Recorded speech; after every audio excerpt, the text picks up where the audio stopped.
Ladies and lads, welcome to day number 2 of the Slash and Dash Emirates Showdown. Live from Dubai here in the UAE. It's Tekken 7 top 8 time, ladies and lads. Actually, it's day 3 because there was a Friday as well. Yeah, exactly. The Friday and Saturday and Sunday. Ladies and lads, my name is Spag and I'm joined by Rukang, the legend. How you doing, my friend? Bro, doing all good, man. Today is going to be incredible. You know, the top 8 are representative from each different country. You know, we've got Pakistan, we've got Korea, we've got, you know, Thailand. We've got all these great countries. It's going to be amazing. Dude, top 8, and each represent a completely different country. I feel like we haven't seen that in a long time in Tekken, right? I'll tell you what, mate. You know what? This happens rarely around the world, but it will happen in Dubai because Dubai is a central hub for a lot of people, man. You know, loads of people travel from all over the world, and this tournament has had no less. You know, you have people from all over the world here traveling.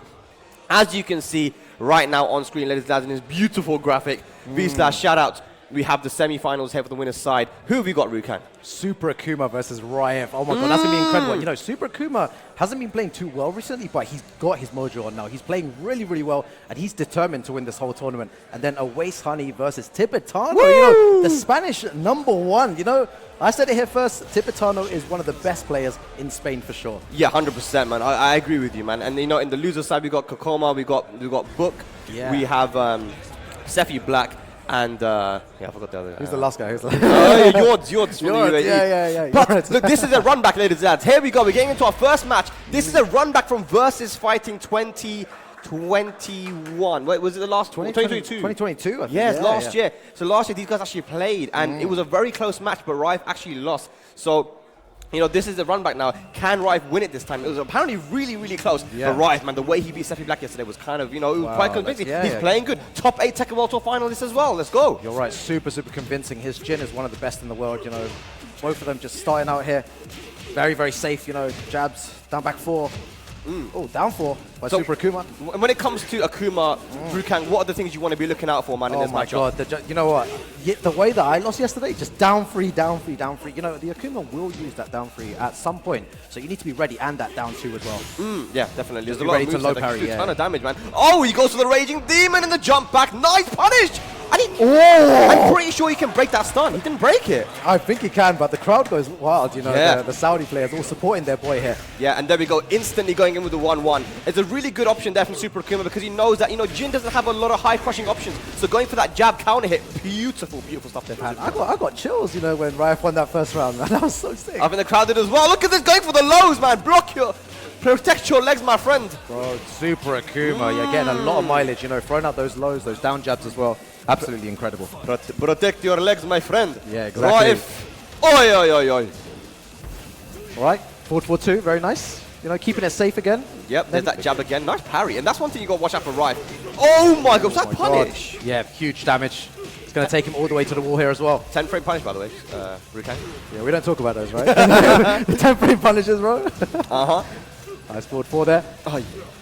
What duck? Yeah, good duck. Didn't get any punish there, but again, just going for those forward 4s, not taking too much risk. You know, we've not seen any hell sweeps here or anything. Yeah. Good. Okay, look at this from Rife, though.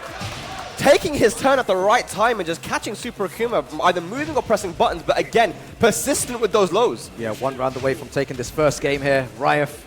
Again, another parry. Man, I love when he does those parries, right? It looks so cool. The berry, as Rife would say.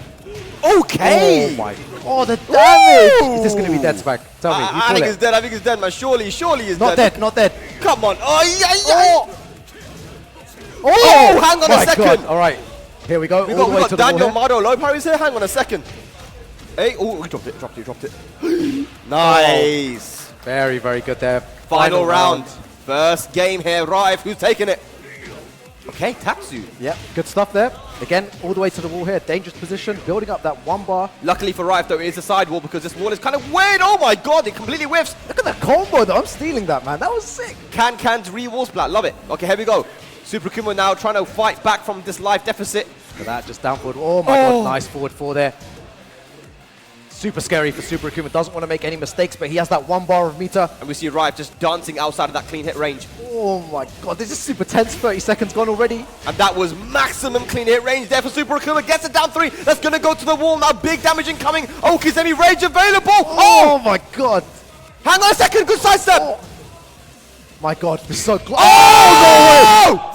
Oh my god, no! Oh my god, Ryan! He dropped it! The hell sweep! Is he dead? I think he might be This is dead. hella high. Ryan! Oh my god! Oh my god! I'm telling you now, Smack, there was a lot of nerves. Even I felt nervous. I wasn't even sitting there. And you see Fedra and the other players, you know, walking around celebrating. That is one game to Riot. Wow, what a comeback there. You know, crazy stuff. The hell sweep, he needed to go for it, and he went for it at the right time. Exactly. And you know better than anyone, Rukang, you got to go for the hell sweep, so you don't want to be predictable with it. No, exactly, and that's going to give Riot confidence there, you know, because that was Super Akuma's nice low yeah, parry. that was his match to lose right there, man. Exactly. Very nice. You know, like I said, the side steps, the movement, everything working out for Riot right now. Super Akuma on the back foot. Yeah, definitely, man. You can see Riot, man, the punishment is on point right now, but nice counter hit. Here's an opportunity for Super Akuma to bring it back because Riot has a lot of momentum right now after winning that first match. Bro, mental. Okay, catches him ducking there. He's going to do a very nice combo here. Deal a lot of damage. He's going to build that one bar as well. Almost. There it is. Got to be careful. Down jab. Hang on a second. Wow. Bro, the parries. Riot is so good with those It's not the parry, it's the berry. Yeah, how do you say it? The berry? Berry. With the B. Oh, the berry, sorry. It's a Saudi parry, man. Oh! Again! You know, making him second guess everything right now. Forward 4. Using all the 4s there. Oh my god, again. Super good. This is going to kill. Are you kidding me right now? Riot is on set point to move into winners finals to put Super Akuma into the loser bracket. Jesus Christ, this is so crazy. Oh my god. Right, if you absolute madman, Super Akuma, can you bring it back? He has 2 bars of meter almost here, Rukang, there we go. Oh my god, there's 1 bar spent, but has 1 more bar to use it. That's going to be big damage. How does he end the combo though? Tatsu for the Okizemi. Oh my god, uses both bars so well. Yeah, dash up into down 3 again. Hang on a second. Oh no. Is that going to be dead? Super Akuma fighting back here. You know, he's always one of those players, you know, that doesn't give up, you know. He's going to fight till the end here. He's definitely going to fight till the end, and you said it yourself, Rukang. It's the down 3 you got to watch out for. Exactly, you need to be low parrying. You need to be doing something about it. Oh, very nice there. Forward 4. Oh my god, parrying. Super scary. Down 3 again. All the way to the wall now. Uh-huh. No resources though. Bam, bam. The down 4. Oh my god, 2 down 4s. He's going to do it again. Oh, he tried to go for it. Oh my god. And so cheeky there. Super Akuma knew at that situation that if you blocked the down 4 in that range, it wouldn't have been able to be punished. Exactly. I was talking to him about that beforehand as well. You know, he does stuff like that to, you know, make them think they can punish and then kill them for it. And Super Akuma is playing so good right now. In that situation, Jin has to go for a crouch dash 1 to punish down 4. He yeah. can do it, but the low parry. The berry. There we go, right. All right, going for the legs. Oh my god. So well played. Yeah, I'm sure Riot's going to want to finish it now as well. Rage available again. This is looking like the last match. Oh, wait, is that dead? Is that dead? Is Riot making it through to the winner's final hit? I think that might be it. And Riot, I think he stands up. He knows it's over. The big mistake from Super Akuma. I don't know what that was, but Riot will take it 2-0 and move into the winner's finals, guaranteeing himself at least 3rd place. My god, you know, I can see the faces in the crowd, and there's a lot of people with their mouths open right now. They're like, what was that? Was that a misinput at the end, do you think? You know, something right there with, you know, yeah, no, Akuma? it was definitely a misinput. I don't think in that situation you go for the you don't go for the DP there. Like, there's no reason. There's no reason. Right? I don't think there's a reason to. So I've never seen him do that before. But either way, man, Riot, you know, you talk about not giving up. You know that, you know, he made 2 really good comebacks in both those matches, and he's now in the winners finals. And I think that it's about time that people start recognizing this man as being potentially one of if not the best Jins in the world, because top 8 at Tekken World Tour finals, beating top players in his first kind of big international you know, finals, and of course beating Sephi and Super Akuma to get to this position is not an easy thing to do at all. Yeah, I think, like, you know, playing Riot in casuals, he's an absolutely amazing player, super dangerous, you know, reactions on point. He plays with this kind of arrogance and flair about him, which makes him so good. And now he's in the winners finals, you know. Yes, very good. But we are going to be moving on to our next match here, our next winners semi-finals, and it's going to be another crazy one. So that's already Saudi Arabia making it into the winners finals. But, you know, it's EU, both in these winners semis. You know, we've gone from France and now we're going to Spain and Pakistan here. Ladies and gentlemen, as you can stream, we have 7 cities away as honey. And Tibetano. I think Tibetano, Rukang, he surprised a lot of people, man. He did, yeah. I think, a lot of people have started to realize that his gameplay is not the same as it was before. He's playing a lot more solid. Like, he was talking to me before, and he was telling me, he will play crazy when he, needs to play crazy. If someone's defense is very bad, he will go on the offense. But against players like, Kokoma and others, he will hold the brakes, and start playing a different way, more defensive with Ganryu. 100%, man. I've been very pleasantly surprised at how solid, and not just solid. When I say solid, I mean that he was playing with intent. Like he knew exactly in certain matchups what he needed to do in order to get the job done.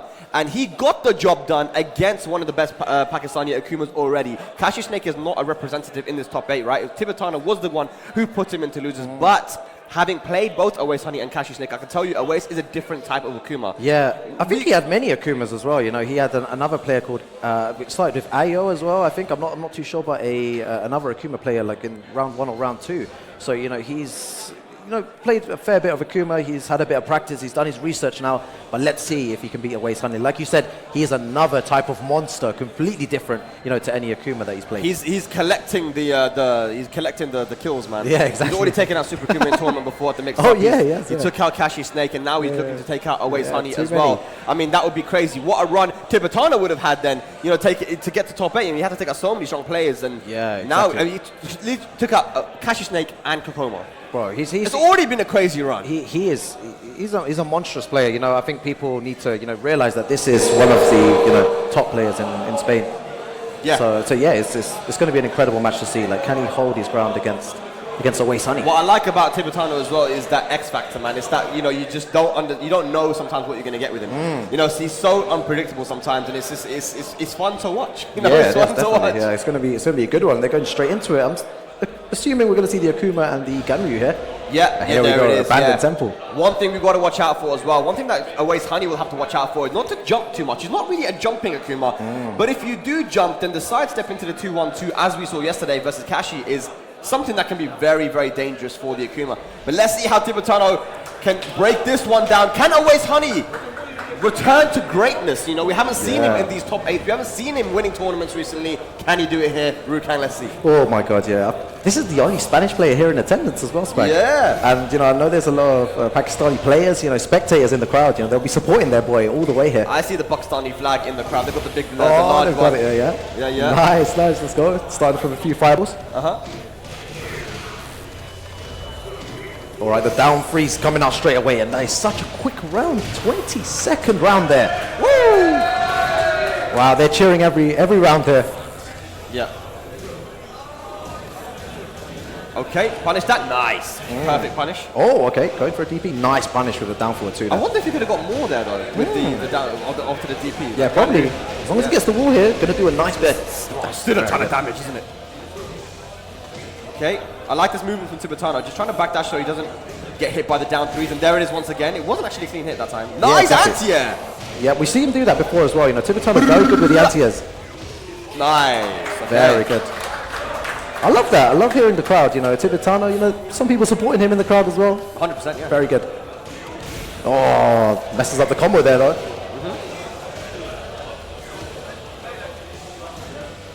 Oh my God. Super tense here. Both players looking for any mistake, and that is one mistake by Tibetano. Look how much life he loses as well. Yeah, 100%. That nice jump bit of as chunk. well. Okay, but still though, it's a very even round. I love the sidestep, and actually that wasn't in the back, but Awais Honey, I think he got counter hit. Can he get the wall? I think he's going to get it. Big damage, Rukang. Yep.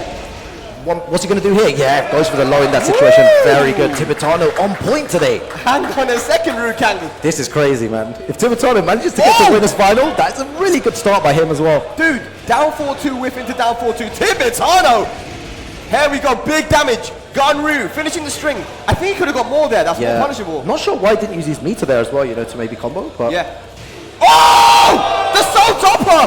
Is he going to be able to get the wall here? I think he will. He's going to get King Wall split as well. Tibetano! Crazy! Vamos! Vamos! A Spanish boy there. Tibetano doing damage. Incredible. Yeah. Where are the Spaniards in the chat? I see you guys at home. I know you guys are watching. They were watching there. Vamos, right? Hola, toda la gente. Toda la gente, yeah. Yeah, you speak Spanish as well, right? Let's go. Sí, señor. Yeah, everyone's going crazy, man. I think this is a really good start. You know, it's really important to get the first game in these situations against such high-level players like Awais Honey. Yes. You know, you need to be, be strong to start with. You know, now you've got some leeway. You know, don't take your foot off the pedal in this situation, but you know, you can relax a tiny bit more. Yeah, definitely. Awais Honey will be maybe slightly more nervous in this situation, but jumps over. When in doubt, just jump, bro. When in doubt, jump it out. And you know, like Awais Honey's now going to have to think about this now. How can he adapt? Because TWT, you know, one match up, going for the soul topper again. Yeah, really nice there. Nice spring kick. Ooh, okay. Good punish by Awais Honey. Yep. Man, that down forward 2 is so dangerous. You know, anytime, if he gets that down forward 2 now, it's going to be big trouble for Awais Honey. Yeah, Nice, okay. My Jump good jump, below, very good. There's been a lot more jumping here from Awais Honey. Maybe TWT wants to slow it down a little bit, look for that 2, that one jab, that down forward 2. But the standing 2, that's what we'd like to see from Awais, but he drops a combo. Oh my god. Rolling around here, down 4s, whiffing, a lot of whiffs here. Both players trying to bait each other out. You know, it's so evenly matched here. Down 4-2, you can see that he wants to get him, man. He wants him to run into it. But now Awais Honey can play a bit more defensive because he has the life lead, but there it goes. God. We're all even. Bro, as you said that, the life just completely went. Ganru hits oh hard, my dude. god, is this... Doesn't get the walls. Oh, I think he tried to go for back 1. Man, Awais Honey's so good here. You know, he's just waiting for the right opportunity to kill him. That could have been punished harder. Hang on a second. Power crush to win it there. Yeah, that down 4, you know, from Ganru is minus 14, I believe. It's a lot more punishable. This time, Rukan, he does use the meter. Yeah, I think that, you know, that's the right decision in this situation. You know, should take the damage here because, you know, back against the wall here, anything else can happen. Yeah. Oh, now mixing it up, you know. Good anti-air, though. Yeah. Ooh, man, Ganru hits so hard in these situations, you know. You need to be super careful. Oh, crushes the down 4 there. Back against the wall. Oh my god, is that going to be big damage here? Is he going to go 2 out? Is it going to be mid now? Oh my god. 4-2. Oh, nice! My god. He gets crazy comeback with 1 pixel, and the crowd goes wild. We have a lot of Pakistanis here, some Pakistani supporters. Awais Honey trying to even this one out. My god, Spag, he was so close there. TWT nearly on final round there. Oh my god. Awais Honey looking to make a comeback here. Good block there, no punish, but it's fine, you know, slowly building that meter. Down forward 1, good punish by TWT. Again, going to the wall, very dangerous situation here. The big damage. Oh, he drops it. Nice! He gets the launch as well. Beautiful punish on the down 4. Can he kill? Oh my god, what a combo. No meter. Rukan. Yeah, no meter. What? He's going to be, oh! The down jump, great. TWT is looking to move into winner's final here. TWT on set point here versus Awais Honey. Don't. Are you kidding me right now, TWT? Bro, I got chills, bro. Can Awais Honey? Oh my god, the down 3. You know, you need to be looking for that. Yep. Especially, you know, when it's a final round situation, all the way to the wall. Big damage as well. Drops the combo though. Nice! Hang on a second. He's going to take it to the wall, I think. Oh! Just shy. Whoa! No! TWT! Oh my god, TWT is so close. He's rolling on the floor, rage 30 seconds remaining. Oh! Down 3 below meter, Rukan, no meter, rage available now! My god, this is so scary. Time's going down as well, might be a factor. They're both so close on life. Oh my god! No! Makes it into winner's final! Are you kidding me right now? TWT, the same way he beat Kakoma with the rage art! Crazy scenes here in Dubai! Let's go, no bias commentary, sorry man, sorry. Crazy scenes here in Dubai, Rukan, what's going on? I'm so sick. Oh my goodness. And, you know, EU makes it to the women's final. You know, EU's the best, we know about that already. Yeah, we already knew, man. It is all good. What a rage art. What a... He reacted to that dive, you know, he reacted to the jump and killed him for 2-0, right? 2-0, yeah. 2-0. The thing is, TWT's playing mental. Like, when I was playing him in casuals again, he was whiff punishing like crazy. He was making such good reads. Everything was super good. He really, you know, a person who deserves. He's been traveling so much recently as well. He went to London, you know, had a very close match against Hussein. I remember watching the final round, you know, unlucky there. But now, you know, he's doing the damage here now in winners finals. Yeah, insane. The run he's had to make, the people he's had to beat to get to where he is now. Bro. You know, literally Kashi, Snake, Kakoma, now Awais Honey.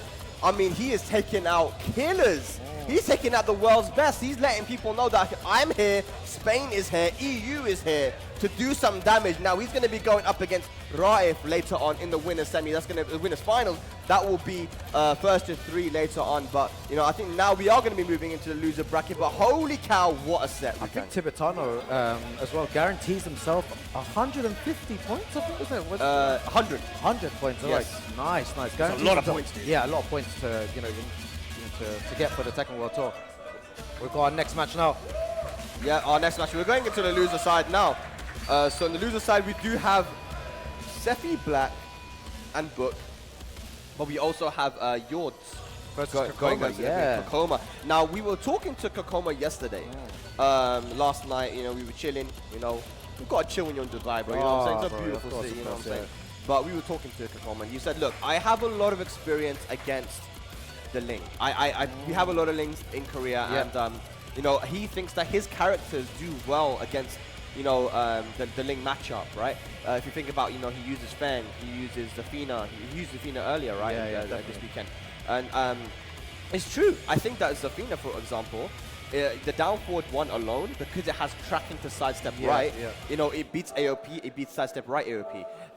It has really low hitbox, so Ling really can't do much about that. Kunimitsu also does really well as well, against, so it seems like he's got a lot of characters, right, to kind of deal with Ling. Yeah, I feel like, you know, you got to have the characters to be able to deal with the stances, right? The back turn, the AOP. So as you can see right now in the bracket graphic, we have Kokoma going up against Yords from the UAE, the last remaining UAE representation here, hometown stuff. But he is from the Q8.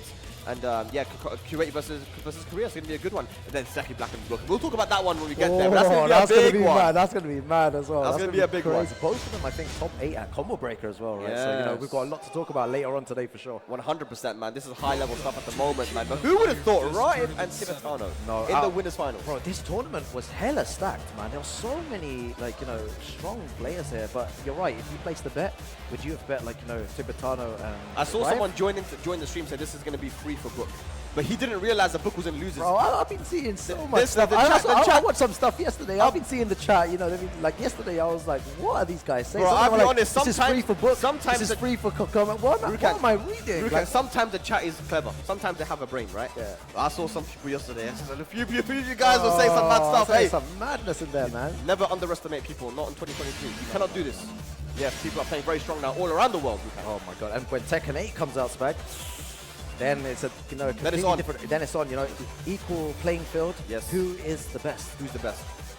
Definitely not USA. But yeah, who is the best? Alrighty. So we're getting loaded up now. I mean, now the question really is, we've seen Yords. We've seen how strong he can play. He got third, I believe, at IESF. He beat a ton of top players there. Getting top 8 right now as well. He's a person who has all the tricks you can think about and more with Ling, right? But he's going up against Kokoma, and Kokoma has Zafina, has the Kunimitsu, and has the Fang. Now, I believe he's going to try Fang, but he could go for Kuni, or maybe Zafina. Yeah, I feel like he's nice and rested today as well. You know, he told me he had a very long sleep. You know, he feels good, you know, after his delayed flight and stuff. Yes. You know, he had to play yesterday, but today he's fresh, he's ready. You know, he's out for revenge. Yes. And he's definitely a contender to win this whole tournament as well. You can never put it past Kokoma to win this. No, you can never ever put it past these guys, man. They're so talented, and it's just impressive to me when I see the fact that these people have really difficult flights and long travels. Oh my! He was in like Atlanta a few days ago. Now he's here, and it's like, you know, all of a sudden he's in top 8 and he's fighting for his life in the top 8 losers. It's a stressful situation, isn't it, being a competitor? But he's making it work and he's doing his thing. And the amount of times we've seen him clutch, like, you know, the amount of times he's come to Europe and he's looked like he was going to lose in pools and just like brings it back. Clutches, And then the more we go into the tournament, the better he gets, you know. It's super good, man. You know, the dedication that some players have to come here. I think, you know, Tibetano booked the wrong flight. You know, he booked to Abu Dhabi. I don't know if I told you.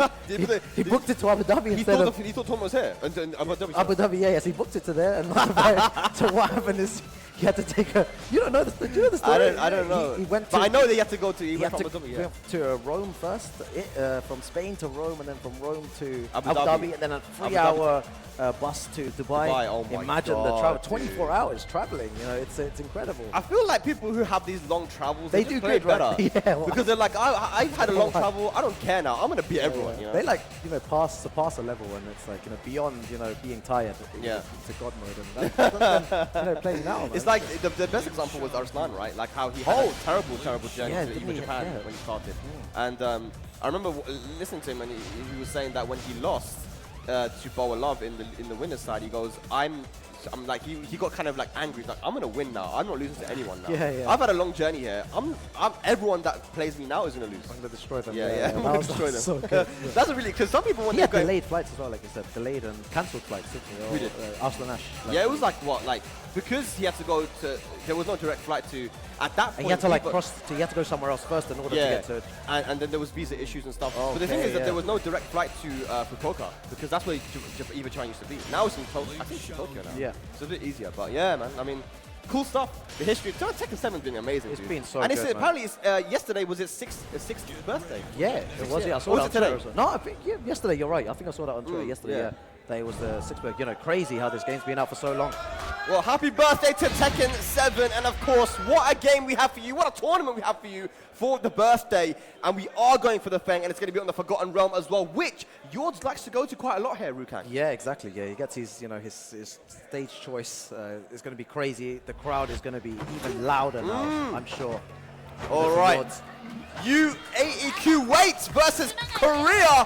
Let's get into it, ladies and lads. Ling Nation, you know, rise up, guys. Oh no, don't do that. I support Ling Nation a bit, you know. You do? Tiny bit. Yeah, a little bit, you know. I like a few of them. Okay. You like them? Look at Ling Nation. Look at him doing damage, breaks the floor. And this is crazy. Look at the combo he does here. I mean, goes into a mix-up. Yeah. Always, yeah, it's mental. That's why he likes this stage. Okay, let's see what Kakuma can do, man. He said he's comfortable against the Ling, but are you comfortable against Yords? Are you comfortable against the Kuwaiti Ling? Oh, Harry. that was sick. Nice counter hit there. Oh yeah, he's dancing. Nice. I like Kakuma likes to do that. He likes to use the snake dash and just like kind of cancel it a lot just to make you feel like, oh damn, what's he doing, right? Exactly, yeah. He does that. Tries to make you hesitate and then kills you for it. Wow! Oh, No, he dropped the combo. so unlucky. That was so sick. The hop kick trade and he won out because he broke the floor. Yeah, now no need for Kakuma to take any risk. You know, he has the life lead, but you know, it's a fragile one. Yeah, exactly. Slowly coming back here, Yords. Look, dancing around, doing the AOP, you know, trying to make Kakuma press something. Yeah, both guys dancing a little bit here. Back four, fish hook. Very good move there. Side step into the jab punch. Oh yeah! That's going to be really good here, you know. I believe he's going to break, yeah, definitely going to break into a mix-up here again. Went all the way to the bottom. Oh, that was sick. Oh, that was so sick. Okay, cartwheel. Oh, AOP. Hang on a second. You can't pass any four there. Very nice firecracker there. Use the rage stripe. That's dead. That's dead. The extra bit of damage when he falls onto the floor gets the clutch. This is what we were talking about, Rukan. Kakuma and his clutch abilities. Bro, that move is so strong as well. You know, that extra damage there, you know, managed to kill him. Yeah, definitely. AOP hop kick. Here we go. Yeah, very nice AOP there with the hop kick. I like he goes for the running three because he knew he wasn't going to get the wall splat. But again, Kakuma's lateral movement, and this is what the Koreans do really well, right? They're the best in the world at using those side step and sidewalk. Yeah, you read my mind. You know, that was so good there. You know, moving around, you know, the Ling here. So using movement, just max ability. Poking him down, and that's the hop kick. That should be it. Oh, he dropped it. Oh, hang on. I thought that was a drop combo. Bro, I That thought that was a drop as well. That was a sick combo. Holy cow. Kakuma takes the first game. Teaching us a little bit of how to fang combos, but I think we have... Who's gonna? Is that Fedra going up? Yeah, Fedra's going up to give him some This advice. is what you love to see, bruv. This is Saudi and Kuwait. You know, this is the Middle East. This is one scene, man. These are brothers, man. They're You know what I'm standing saying? by each other, you know. Definitely. There you go, and the crowd, you know, giving them some support as well. It always helps, you know, when the crowd is on your side, it gives you that extra little bit of energy. Yes. You know, it's really difficult going up against Kakuma from Korea, you know, very experienced player, traveled the world. But, you know, the crowd is on your side. 100%. 100%. Well, there we go. Twilight Conflict now. Sticking with the Ling. This is a loser bracket action now. Korea versus Kuwait. Middle East. Let's see if Yord can bring it back. I mean, he had moments of greatness there, man. He just needs to be able to clutch it, though, man. It was literally 1 pixel in it, Rukang. Very, very close. All right, here we go.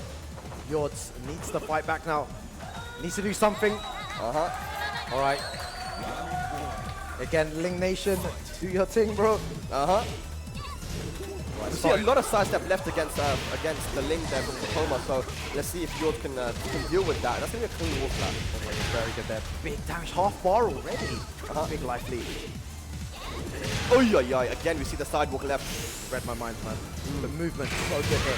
Goes for the rage drive. Spends it pretty early here. Yeah, I don't think Kokomo even minded because the wall was so close. Is that going to be dead? No, one more hit and then Okizemi from back saying Kokomo looking sick. Kokomo looking super dominant right now, you know. We've seen it before though. Players have made comebacks. They have. Kokomo is just playing on a different level right now. He making really all is, the right reads, moving correctly.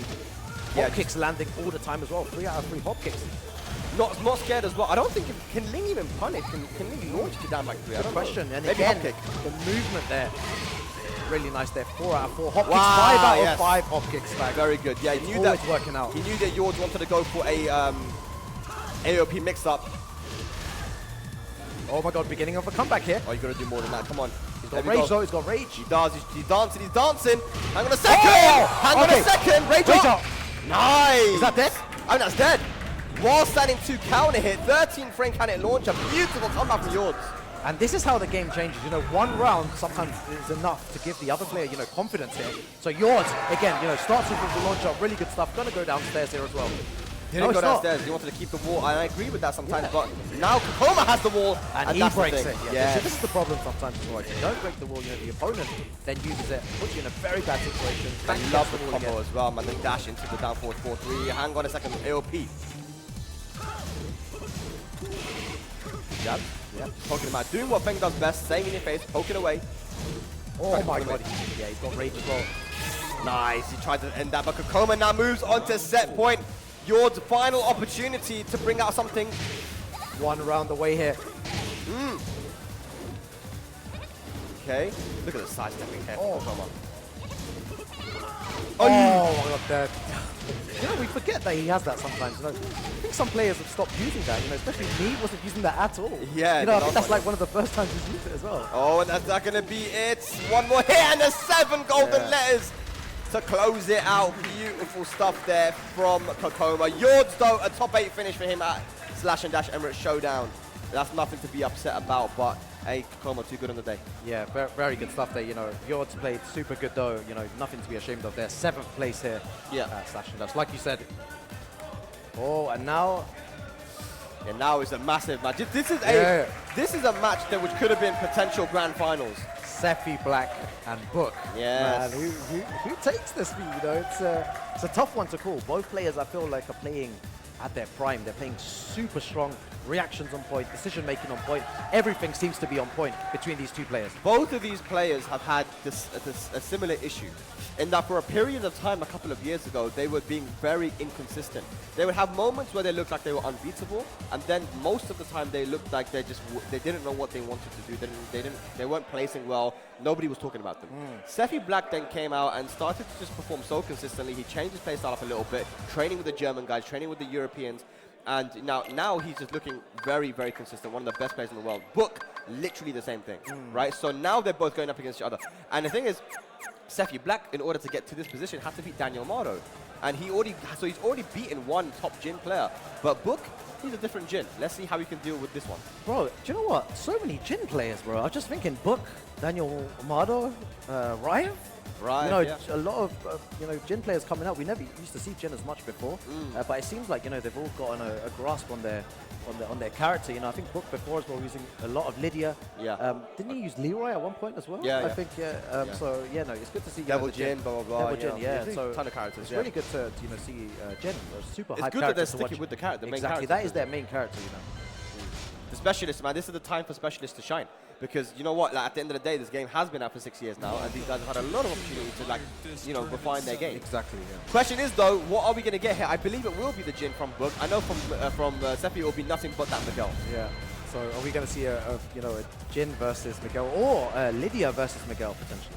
Lydia, I mean, he has his Lydia, you know, he used it against Daniel before. He did, and I think that the reason why he used Lydia was specifically because he lost to Daniel in the Jin mirror before, and then he lost with his Akuma as well. So he went for that one specifically for Daniel. I don't expect it here. I think he should go for the Jin. Yes. He's locked in. Oh, this is going to be great to watch, honestly. It's really good.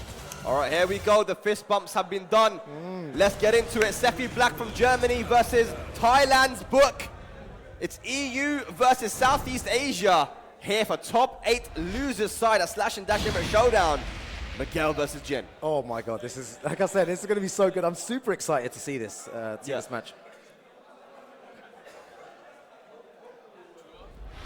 All right, guys, 2 of the best players in the world battling out in losers bracket. You know, this could have easily have been, you know, grand finals or something, but, you know, both players here just trying to get, you know, past it. And that's a great block to start with at the beginning. Really ballsy, you know, from Zeki Black. To start off with a low there.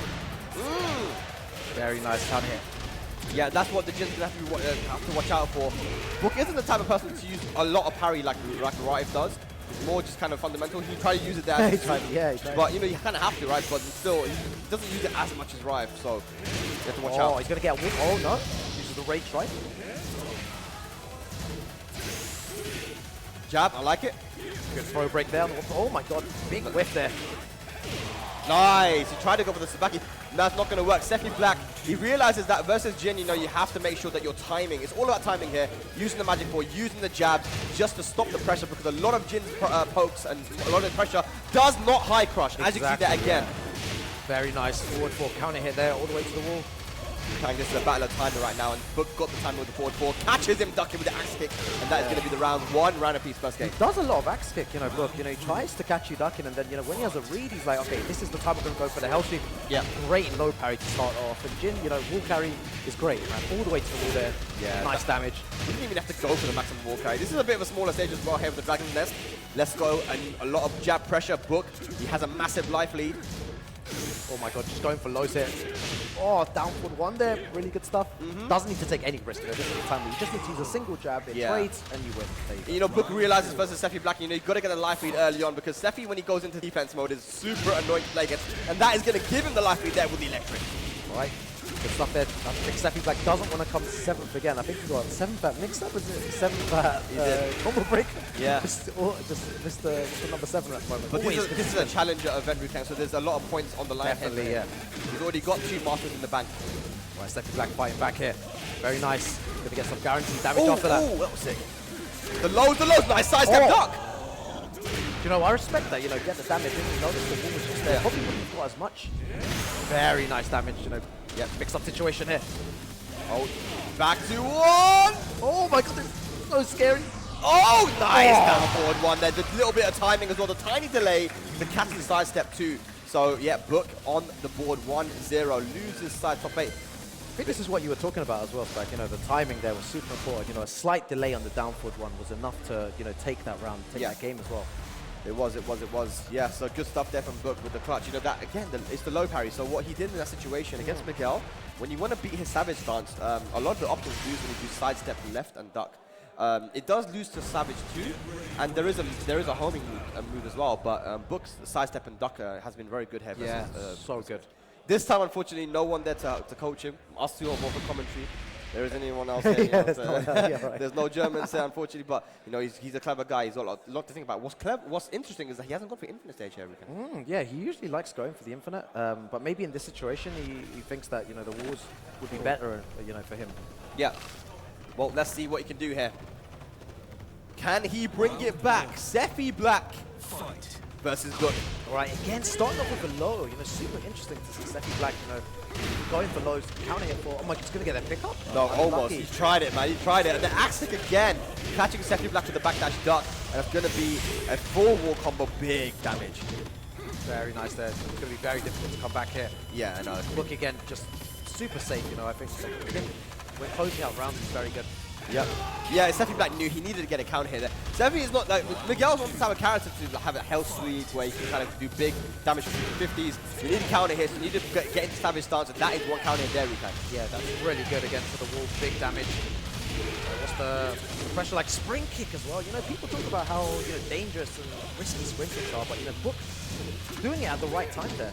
Yeah, you probably won't see it again, but, you know, he knows when to do these things. Oh, he tried to go for the Zen 1+2, and a good homing move. That's a Very mid nice. as well. So you see the crowd waking up a little bit there. They're on Sefi's side here. Yeah, a lot of Sefi fans here.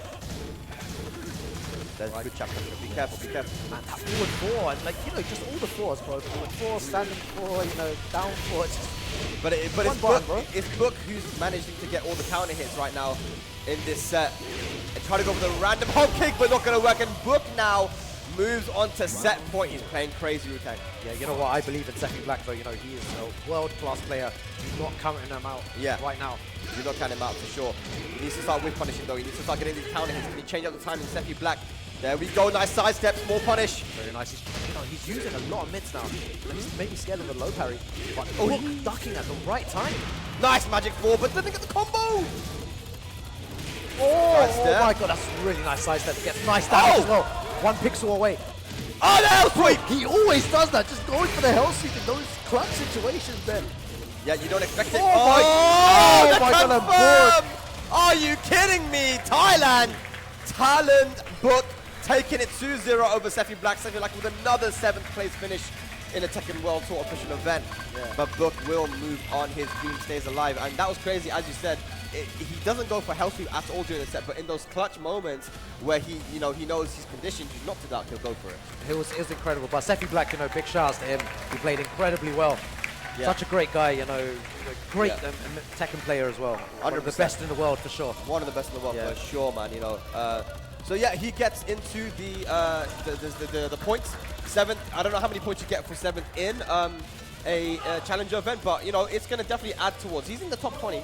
He's currently in contention for getting into Tekken World Tour Finals. Yeah, that's what we want to see for sure. Yeah, he's got a lot of points there. Kakoma on his way as well, like he's just walking around. All right, he's a zombie right now, man. Don't know what's going on. But as you can see on the screen right now, in our bracket, we have the winners finals waiting there for us. I think we're still going to carry on with losers at the moment. Yeah, exactly. Right into Tibetano, but yeah, the losers looking good. It's looking really well. We could have had a situation there where it would have been a Waste Honey versus Super Akuma. 2 Akumas. I'm sure, the world would have loved to have seen, the winners final with 2 Akumas. But, we've got a completely different situation here with the, Ganryu versus Jin for that winners final. Yeah. All these guys now need to battle it out in losers to, have a chance to play one of those 2 players in the grand finals. Yeah. We have another run back here, though. It's going to be, when I say run back, a lot of these guys in the top have played each other before, right? Kakoma and Super Akuma have had multiple sets. And I remember, early on, it was the Dragunov that he was using versus Super Akuma. Okay. When he used to main Dragunov, right? And the high jab hitbox of Dragunov used to be quite useful, I would say, versus Akuma, but not the best matchup still. But yeah, let's see what he goes for here. I don't think Dragunov, but he has access to the Katarina. Yep, definitely. Yeah. Sorry, Katarina. So the Lokazuku, the Kunimitsu, and the Zafina, and the Feng. He's got a lot of players, man. Too many characters. Right now, it's just those 3, right? It's Zafina, Kuni, and Feng. But I think, why not Feng? He's been working for him. He says it's his best character right now. What do you think? Do you think he's the best character? Do you think Feng is his best? I think so. Yeah? I think so.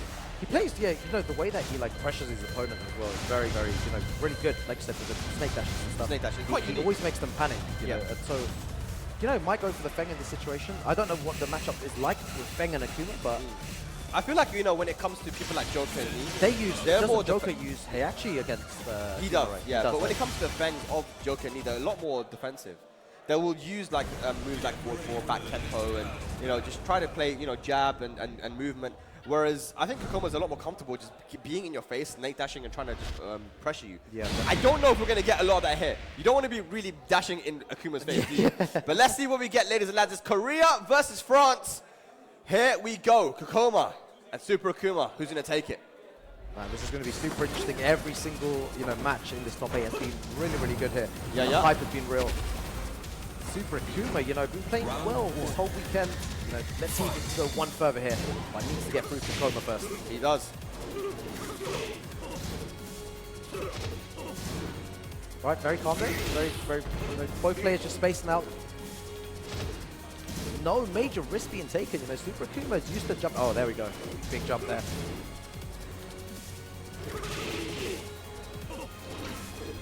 Right, again, just, the 1-1 there. Kakoma can duck that. I've seen him duck that many times, but Super Akuma's reactions on point. Man, very, very nice shoulder. Good punish by Super Akuma, man. He's so good. All right, it's going to get a nice float here. 15 seconds remaining. Go to the wall. Jesus Christ, what's he going to go for? Down back 3. And the shoulder. Kakoma takes that first round, setting the initiative right now.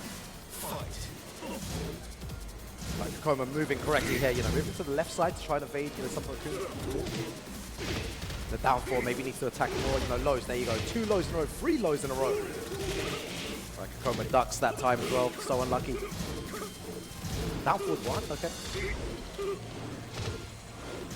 Perfect. Oh my god, nice jump. The down 3. Uses his meter, doesn't use it optimally though. Has to wait a bit of time now to build that meter up again. Kakoma though playing super good right now. All right. Yeah, man. Kakoma is playing correctly. Super Kuma is just playing it calm. Not too many jumps.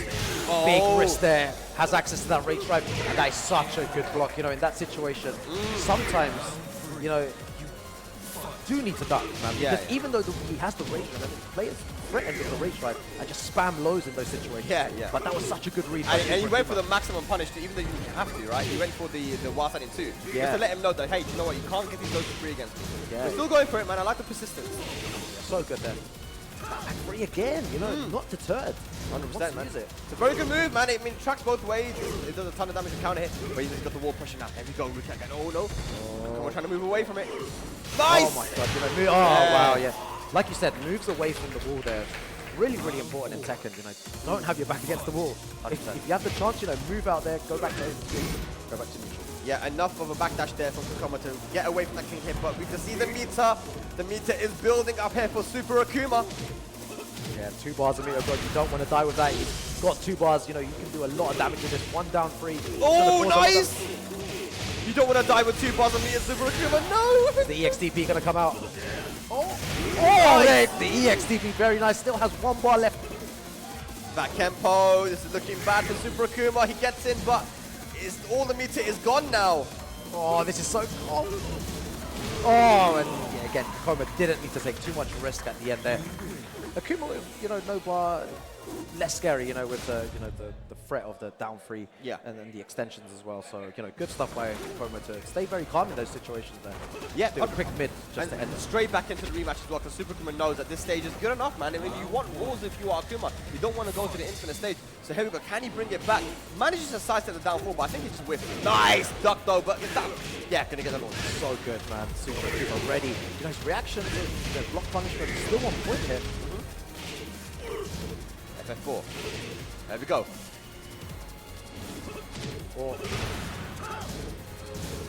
Trying to catch him pressing buttons. Yep, Akuma jumps out of there. Yeah, very smart. Good duck. Yeah, he's been ducking these strings a lot. Oh my god, the side that was so on point. Yeah, exactly. This is the thing. High level Tekken, you cannot make these mistakes. The opponent will punish you. No punish on the down 2. If he had gone for his own down 2, that would have been potentially dead. Yeah, exactly. It's so unlucky there. It's so difficult to play at such a high level. You can't get everything right. In Tekken. In these high pressure situations. Yeah. Oh, okay. He catches him as well with a dash down forward 3, and it's just all falling apart for Super Akuma. And the more that he starts to drop these rounds, the more he's going to start getting frustrated. Kakoma just playing so on point. Nice down 4 there. Oh, he went for that, that was the right thing to do, that was a down 4 at max range. Yeah, and he's punishing it correctly as well. It's sometimes difficult and awkward to punish that, and launch it. It just goes to the normal damage rate. That's it, yeah. You knew that at that situation you would end. That's just a back as well. Kakoma is playing like a madman at the moment, dropping combos, but it doesn't even matter. He's feeling himself, going into back turn, he's dancing. If you see his face right now, he looks angry, bro. He looks hella angry. Kakoma means business today. Has Super Akuma lost it? Is he mentally broken here? I'm not sure what he's going to do. He's got a bar meter, but Kakoma's just not letting him get in. He's not letting him. He's dancing now, Rukang. He's dancing. Is that going to be it? Yes, it is. Kakoma taking it over Super Akuma. 2-0. And continues on in this tournament. Super Akuma, unfortunately, out of it, but he does finish, I believe, with 5th place. Yeah. Just him, man. He's going to get a nice chunk of points. Not what he wanted. But Super Akuma, big shouts to Super Akuma, a great player, amazing, amazing guy as well. Yeah. He's been, playing super well today, but unfortunate there. 5th place still a great position to be in. Yeah. All right. Well, we've had some cool matches here, Rukang. Oh, bro, it's been crazy, man. The crowd's been wild. The matches have been great. Yeah. It's been incredible, and we've got so much more Tekken to come your way. We definitely do, man. But ladies and lads, before we have those sick Tekken matches for you, we are going to take a small break. Make sure you don't go anywhere. We'll be right back.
Ladies and lads, welcome back to the Slash and Dash Emirates Showdown here live in UAE Dubai.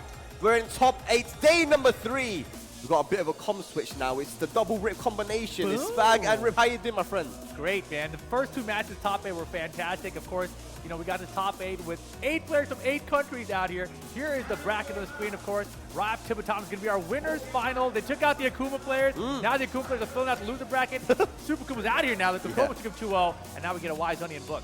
Yes, crazy to think that we have both Akumas and the losers. But just want to give before we continue, give a quick shout out to our sponsors: Zed Games, Yaya Station, EPOS, BenQ, Mobius, because without them it wouldn't have been possible to do this event, man. Some big shout outs to these guys for supporting and, you know, allowing for us to have such an amazing event and an amazing top 8 that we have coming for you right now, man, because we have Raif still. The Middle East is still represented here in the winner's side. Rip, so the crowd is very excited for that one. But I believe we are going to be staying in the losers right now for Book versus Always Honey, Pakistan versus Thailand. Rip, what do we think about this one? This one's wild, right? Of course, Book is in loser bracket because he lost the Super Akuma earlier. He tried to run the Akuma mirror match. Yes. Did not go his way, so now he gets another run back against, you know, another really great Akuma player, one of the best. And so I'm really curious about what character we're going to see here. Obviously, Book, he spent his time preparing for Seppi Black last night, came out very prepared for that matchup. But he had to also have guessed that he would probably run to an Akuma at some point, because there's 2 of the best in the world on the winner's side of the bracket here if he wanted to win the tournament. So I think he's prepared either way. Yeah, I think so. It's a difficult one, though.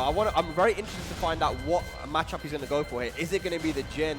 It's scary because I feel like Jin, every single one of his lows get launched by the down 2, right? And he does struggle with the 1-1. That's why he tries to stay away from that. But does he have another answer? Is it going to be the Akuma mirror? Like, what? I'm so interested to see what we're going to get here.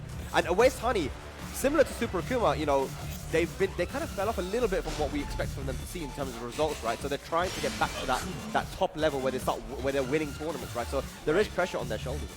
Yeah, without a doubt. You know, I actually got to play a couple warm-up games with the Wise Honey before this all started. It's my first time ever playing him, and I know, you know, when you play them, you really get to learn how they play and what their play style is like.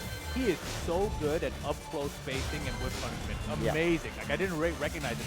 I feel like I was playing a 2D game. You know, like that kind of level of spacing and pushing that he plays with Akuma in Tekken, which is just wild, right? So fantastic stuff to see. But here we go. I see what character you pick. Jin Kazama. I love it. Man, and Always Honey, you know, of course, coming second place in the KOF tournament as well earlier too. You know, so this guy, he's talented, but Book going with the main character here, the Jin versus the Akuma. Let's see what we get here. Pakistan versus Thailand. Arena stage, fairly small stage here, of course. Jin can do his 1-2-4 combos, get wall to wall, etc. I'm excited, man.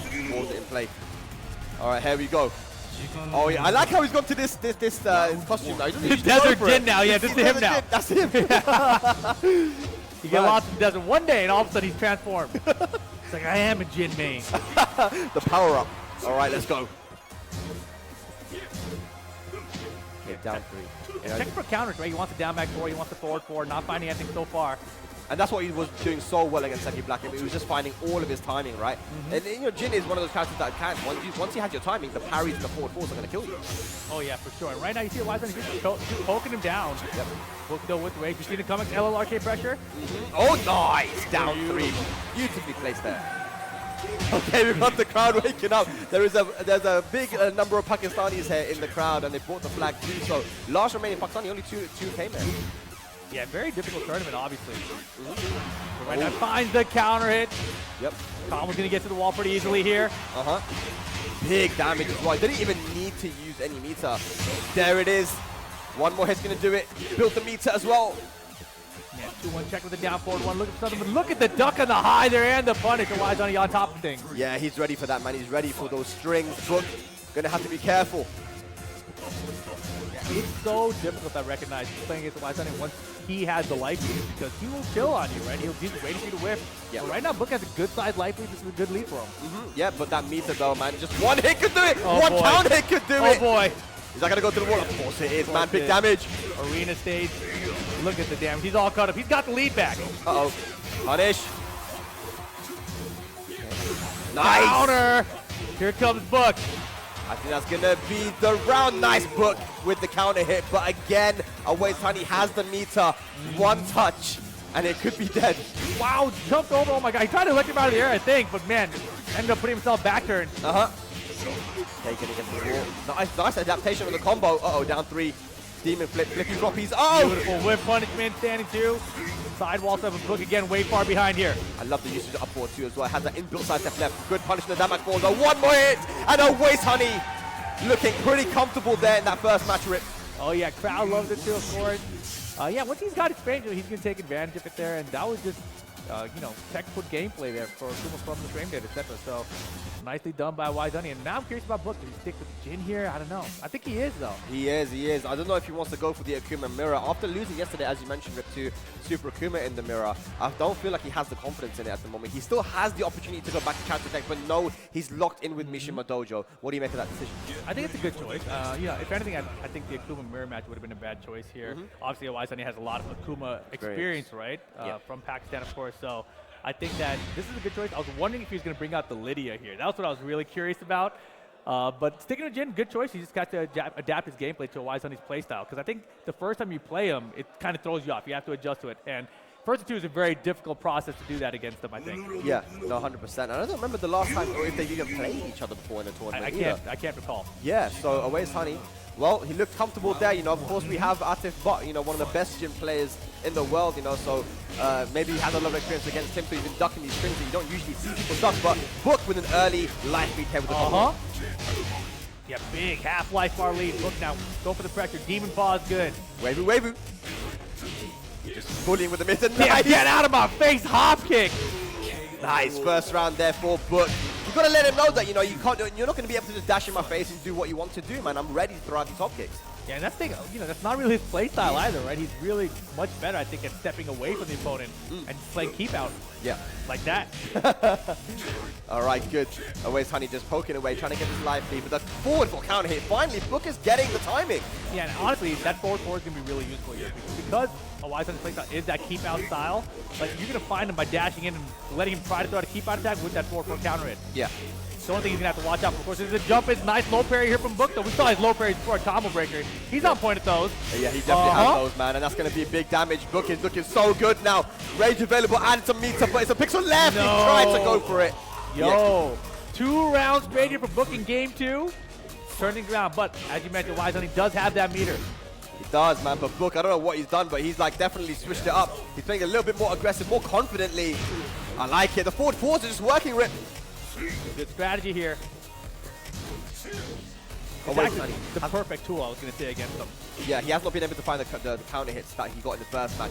Look, he's changed up his timing a little bit. 2 bars a meter, you got to use it away. So you don't want to die with 2 bars. It's okay, he's just finding his moment right now. There it is, so good. And you saw him just kind of shuffling back and forth, waiting for that perfect spacing for the whip punishment. Woohoo! Wait, sidewall, sidewall. Sidewall saved him, hang on a second, that is safe. Oh my god, the wall's in the way though, saved him again. Oh my god, the low parry whip, what's going on? Book, he's got rage. Didn't spend the rage drive, what are you? Can he kill? No, he didn't spend any rage, but the down forward one gets him the game, 1 apiece. What is Book doing? But this guy's ability to low parry, dude, has been coming in so clutch in multiple tournaments now. And that was 3 rounds straight, I think it was. It was 3 rounds straight there, incredible comeback. Yep. And now we're going to stage swap here. I am curious though, man, because that combo there was kind of strange, right? He had the rage, he could have opted for rage guard, could have opted for rage drive even. Yeah. And didn't either. I don't know if he just thought he had the angle there to get the resplat combo better, but obviously it didn't work out, but still able to close out the down forward one. Yeah, maybe he wanted to keep the rage for the extra tiny bit of damage that the combo did in the wall as well. Oh, that's true. And thought maybe he would have killed, but either way, it worked out for him. And now we're going to the abandoned temple to close this one out. 1 match apiece here. Losers side as well. Man. Who would have thought that these guys would be in the losers? This could have very easily have been the grand finals. Definitely. But Always Honey. Book. Yeah, very stacked tournament out here. Slash and Dash. Emirates Showdown. Final game here. Loot sides. We see who makes it into the top 4.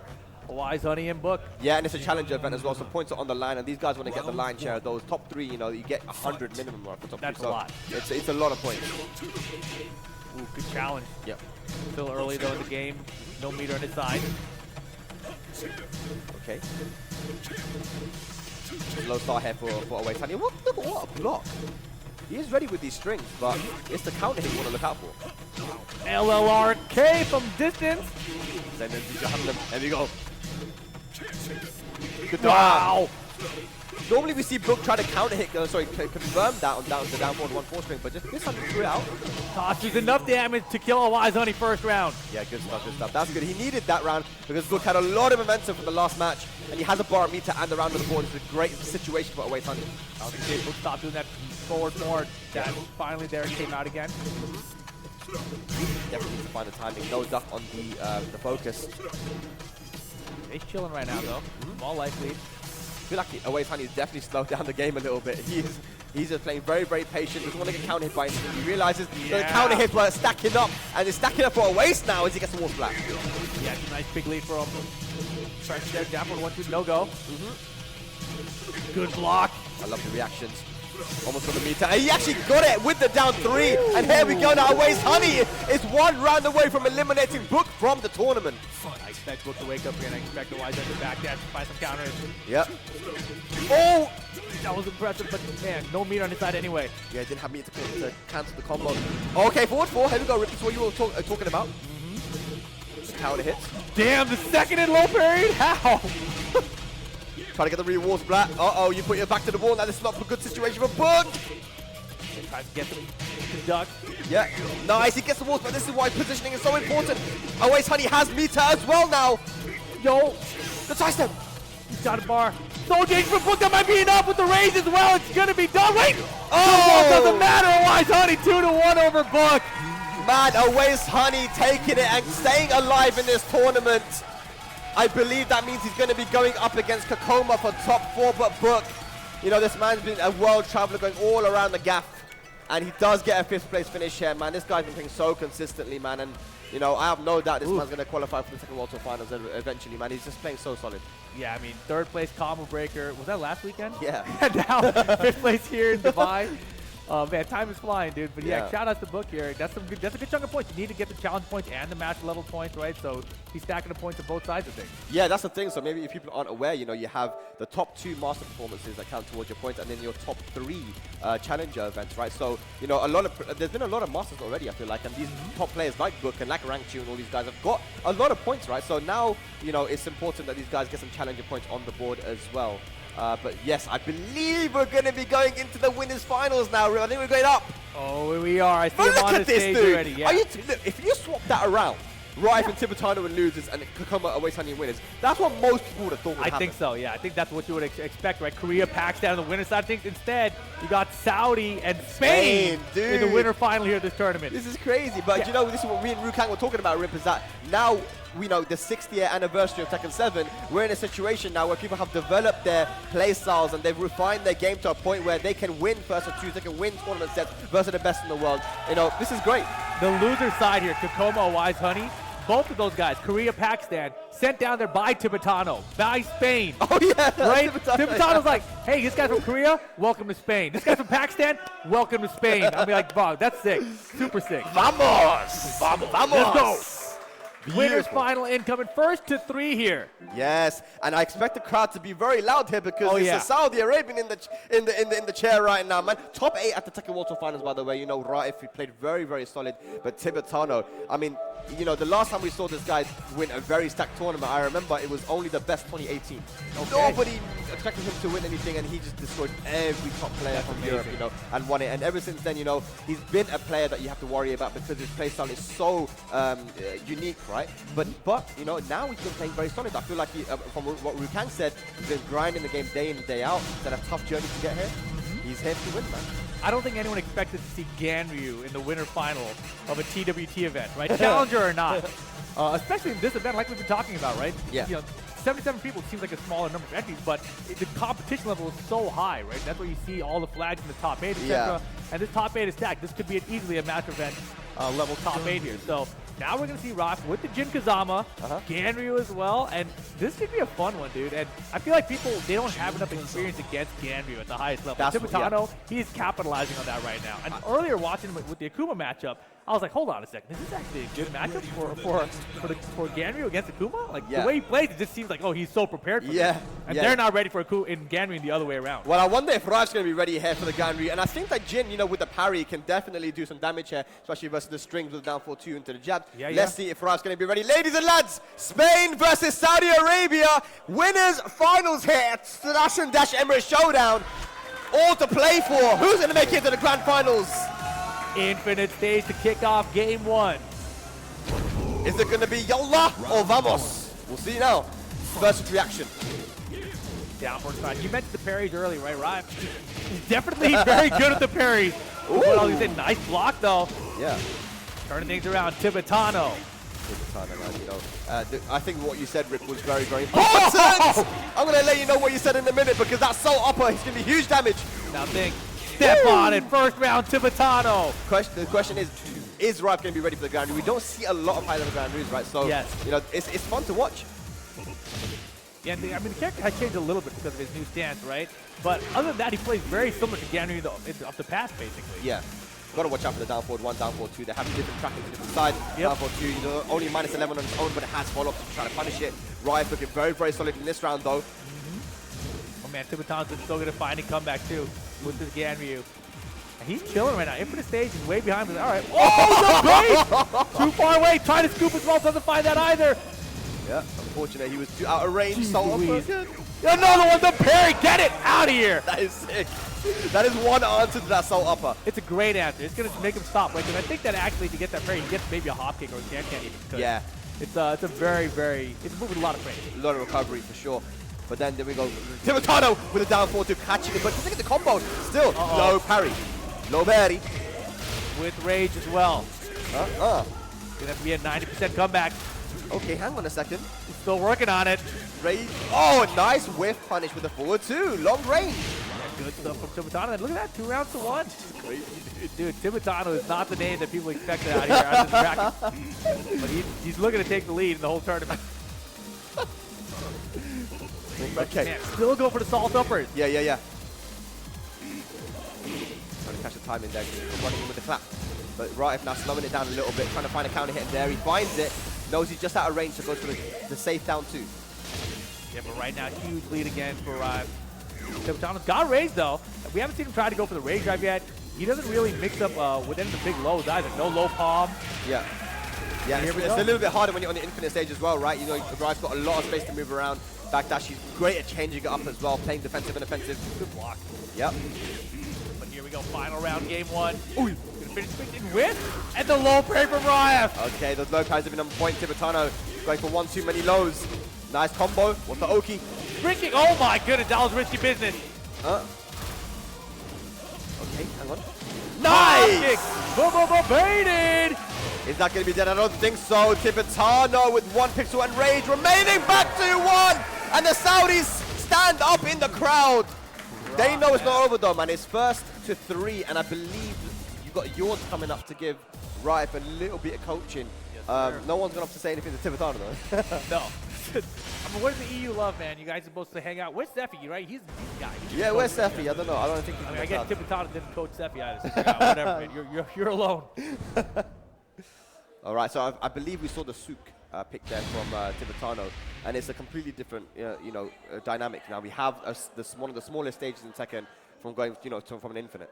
And Tibetano, he used to play Geese Howard, if I'm not mistaken, right? Yeah. So he has that option maybe to go back, but I don't know when is the last time he played Geese, because his Ganryu has been all I've seen from him this weekend. His Ganryu's been all we've seen from him in many tournaments recently. Okay. So I don't think he's going to be going back to the Geese because I feel like he's found a lot of success and he's a lot more comfortable with the Geese. I know he had Claudio and Asuka and so many characters, but now that he's sticking with just Geese, I feel like when you commit to a character, you always play better in tournaments. Yeah, no, definitely. I totally have always thought that, but right now the Ganryu's in a bit of trouble. Yep. Oh, look at this, man. Step. Now that Rife on the first match, he can play a little bit more comfortable, man. Going in with the aggression, seeing if he can test Tibetano's defense, and it's working out. Oh my God, yeah, just total rush down 15 seconds. Looking for the perfect! 7 golden there. Beautiful. Man, the pressure, yeah, you can see he's so much more loose now. Yeah. Right, with the perfect. Oh, what the hell? How'd that work? The jab, and he pressed buttons afterwards, got counter hit. Big combo. Wall-to-wall combo still attacking. LLRK! Jahannam sweep. Send him to hell. Oh, Bro. another one. Double perfect? Are we going for a triple perfect in tournament? There's no way. There's no way. Wait No. a minute. This free kick, he could have can't get it. He might get a triple perfect. Not gonna get it. I can't believe he does. I was excited about it. The winner final triple perfect. My goodness. All right. Either way, though, this is a very dominant performance to Rife at the moment. All right, Timatano, he's a wild. I don't think they'll salt him, but get out of here. 3 rounds straight. Woo! Second game, 2-0. Rife over Timatano needs one more. That round was quite convincing, but the ones before that, 2 perfects, and now Super Akuma has jumped up to give a little bit of coaching. He realizes it's a bit rough right now as EU versus Saudi Arabia. Character, man. Pick 2D. Pick Geese. Maybe, I mean, it would be a better answer here, but I don't even think Geese would be a good answer. Whatever Super Akuma told me was a very small amount of information because he was on stage and off stage really quick. So it's like he knew exactly what he wanted to say. It's like, this is the thing, and then he left. Yeah. I wonder what he said. I don't know. Very. I wish we could like have that UFC corner interaction where we know what happened. We can't relay to the crowd or anything. That'd be sick. That'd be so sick. All right. Alrighty. Sticking with the Souk stage here. You know, I feel like Rife was a lot more comfortable on this stage than he was in Infinite. I mean, he's got the outfit for it, bro. Yeah. He's lost in Destiny Found too. Oh, massive whiff on forward 2. You've got to be taking these opportunities when he gives them to you, right?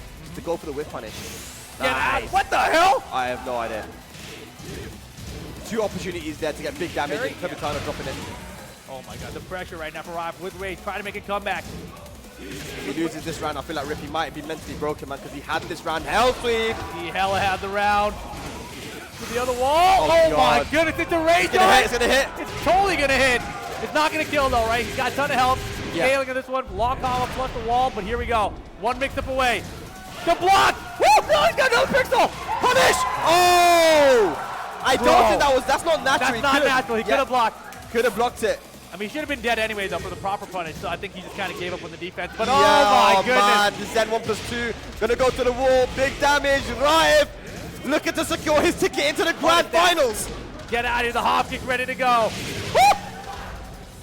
Well, Rife. Oh, man, the wave boost. LLRK. Oh, God. Whatever Super Kuma sent him, I don't like it. Rage available now for Timatano. Are we going to see another comeback? Not going to happen. It's set point for a 3-0 from Raif. Raif, can he close it out now? Timatano. What can you do? Oh, boy. He's getting hit by the last hit of that 1-2-4. He's getting hit by everything. No problem. Wall carry is good here. That is a problem. Timatano. All right, here we go, Timatano. Working on his way back. What a punish. Yeah, that was beautiful. Off the sidewalk. Found the whip. Right now, the tip down a small lead, but he's got his back to the wall! Serious. The punish from Rife. This could be it now. One more hit for Rife! And Rife gonna move into grand finals here in Dubai. Saudi Arabia putting in work. Rife. 3-0. 3-0. 3-0, Rife. Crazy performance.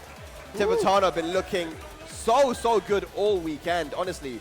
But Rife, really just like made him look like he didn't belong in there with him. Which is crazy, right? And Rife, I mean, I've only really gotten to see him play since the TWT finals, right? So that was my first experience watching play, and right out here is doing fantastic, right? Winner side of grand finals, and he's in tip-top shape right now. So Rife, me and Joker went to Saudi Arabia 2 times, and we got to meet him, and Rife's also come to London for Red Bull Golden Letters as well a couple of times. Both times it happened, actually. I think he came down.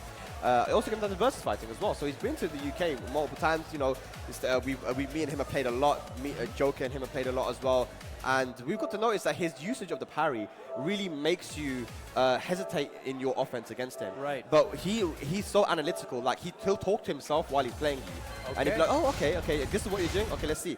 So he's always analyzing constantly. I love it. He knows how to slow down when he needs to slow down, and he knows when to speed up and be aggressive when he needs to be aggressive. Even at the end there, you saw, right? He's like, okay, I'm going to be aggressive because he's going to whiff eventually. He's going to go for a launcher, duck while starting to punish the clap, right? No, that was perfect. Just really good at adapting mid-round, to the way that you're playing. He's very analytical, constantly analyzing, and his use of the parry is, in my opinion, the best from any I think it is, too, from what I've seen so far. I think that Book was the parry Jin, but Book's kind of like he put Jin on the back burner, it seems like, right? Rob, now that I've watched him, the way he used the parries was usually on like the second hit of string. Yeah. He's like, I'm going to get the second hit of this thing with the parry, which is so useless. It's like, all right, well, I couldn't have punished that one much anyway, and here's the parry. Even in the Jin Mirror versus Daniel Mado, Rife won very convincingly when they did a set, you know. I think, to me, from what I've seen so far, he is like the Jin player. Yeah. He is the Jin guy now. So, and the thing I like about him, too, he's the Jin player that doesn't like switch characters and downplay his character. He just says like, I'm using Jin. I'm going to beat all you guys. Great. I love it. My favorite part about him. Winner side, as you can see on the bracket, winner side of Grand Finals for Riot, though. TWT down in that losers final, waiting for the winner of the two guys he sent to losers, Kokoma and a Wise Honey, which is going to be a wild one. Korea versus Pakistan. Loser semis, first to two action. Yes, first to two action, man. One of these countries, one of these players are not going to be represented in that top three. It's crazy to think about. Wow, that's wild. It's always been Pakistan and Korea, but the world is standing up now. The world is stepping up. Here we go, Feng versus Akuma. Damn. Who do you got here? I think that, you know, when it comes down to a Waste Honey with the way that he played the last match, I think he could do this. But, man, Kokoma also, looking like he's been against Super Akuma. I don't know, it's hard, man. He's beaten every Akuma player he's played against in this tournament. Yeah. So Kokoma right now, Kashi and Akuma. I think he's very prepared for this character. Okay. So we'll see if that matters.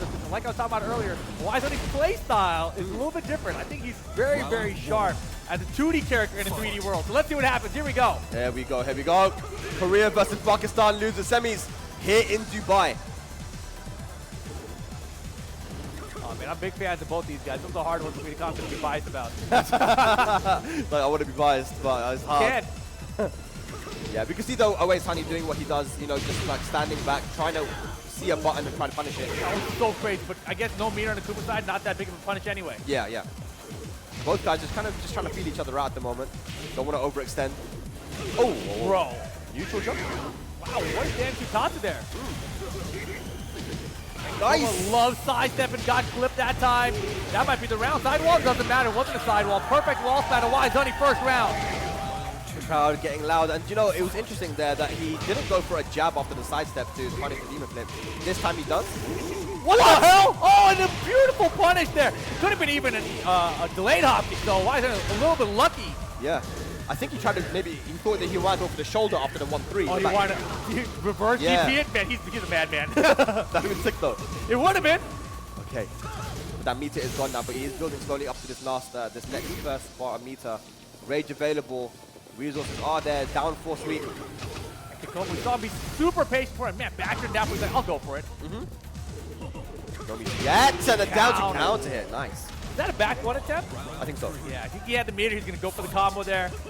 So Kokoma tying up the round count here. Yeah, it's been quite slow rounds actually as well. You see that Always Honey just dashing, trying to find any button to punish.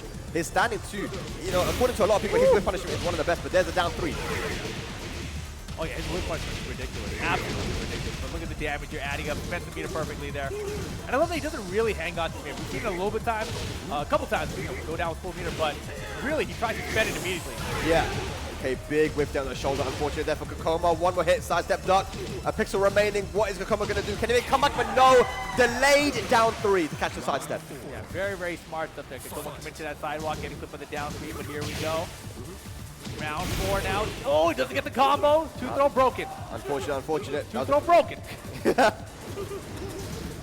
Definitely testing his defense at the moment. Kokoma playing very, very patient. Even though Always Honey has no meter, I think he's going to have to start to speed it up a little bit. Especially with Fang Wei, right? Yeah. And that one thing with Kokoma is so strange. Okay, this is better. This is way better from Kokoma. Yeah, it's not enough of a lead, though. Not against Akuma. Definitely not against Akuma. Okay, sidestep. Yeah. Down 4. Wow, and that's enough damage there. Final round game, but it's only first and 2, so this game matters a lot. Yes, definitely.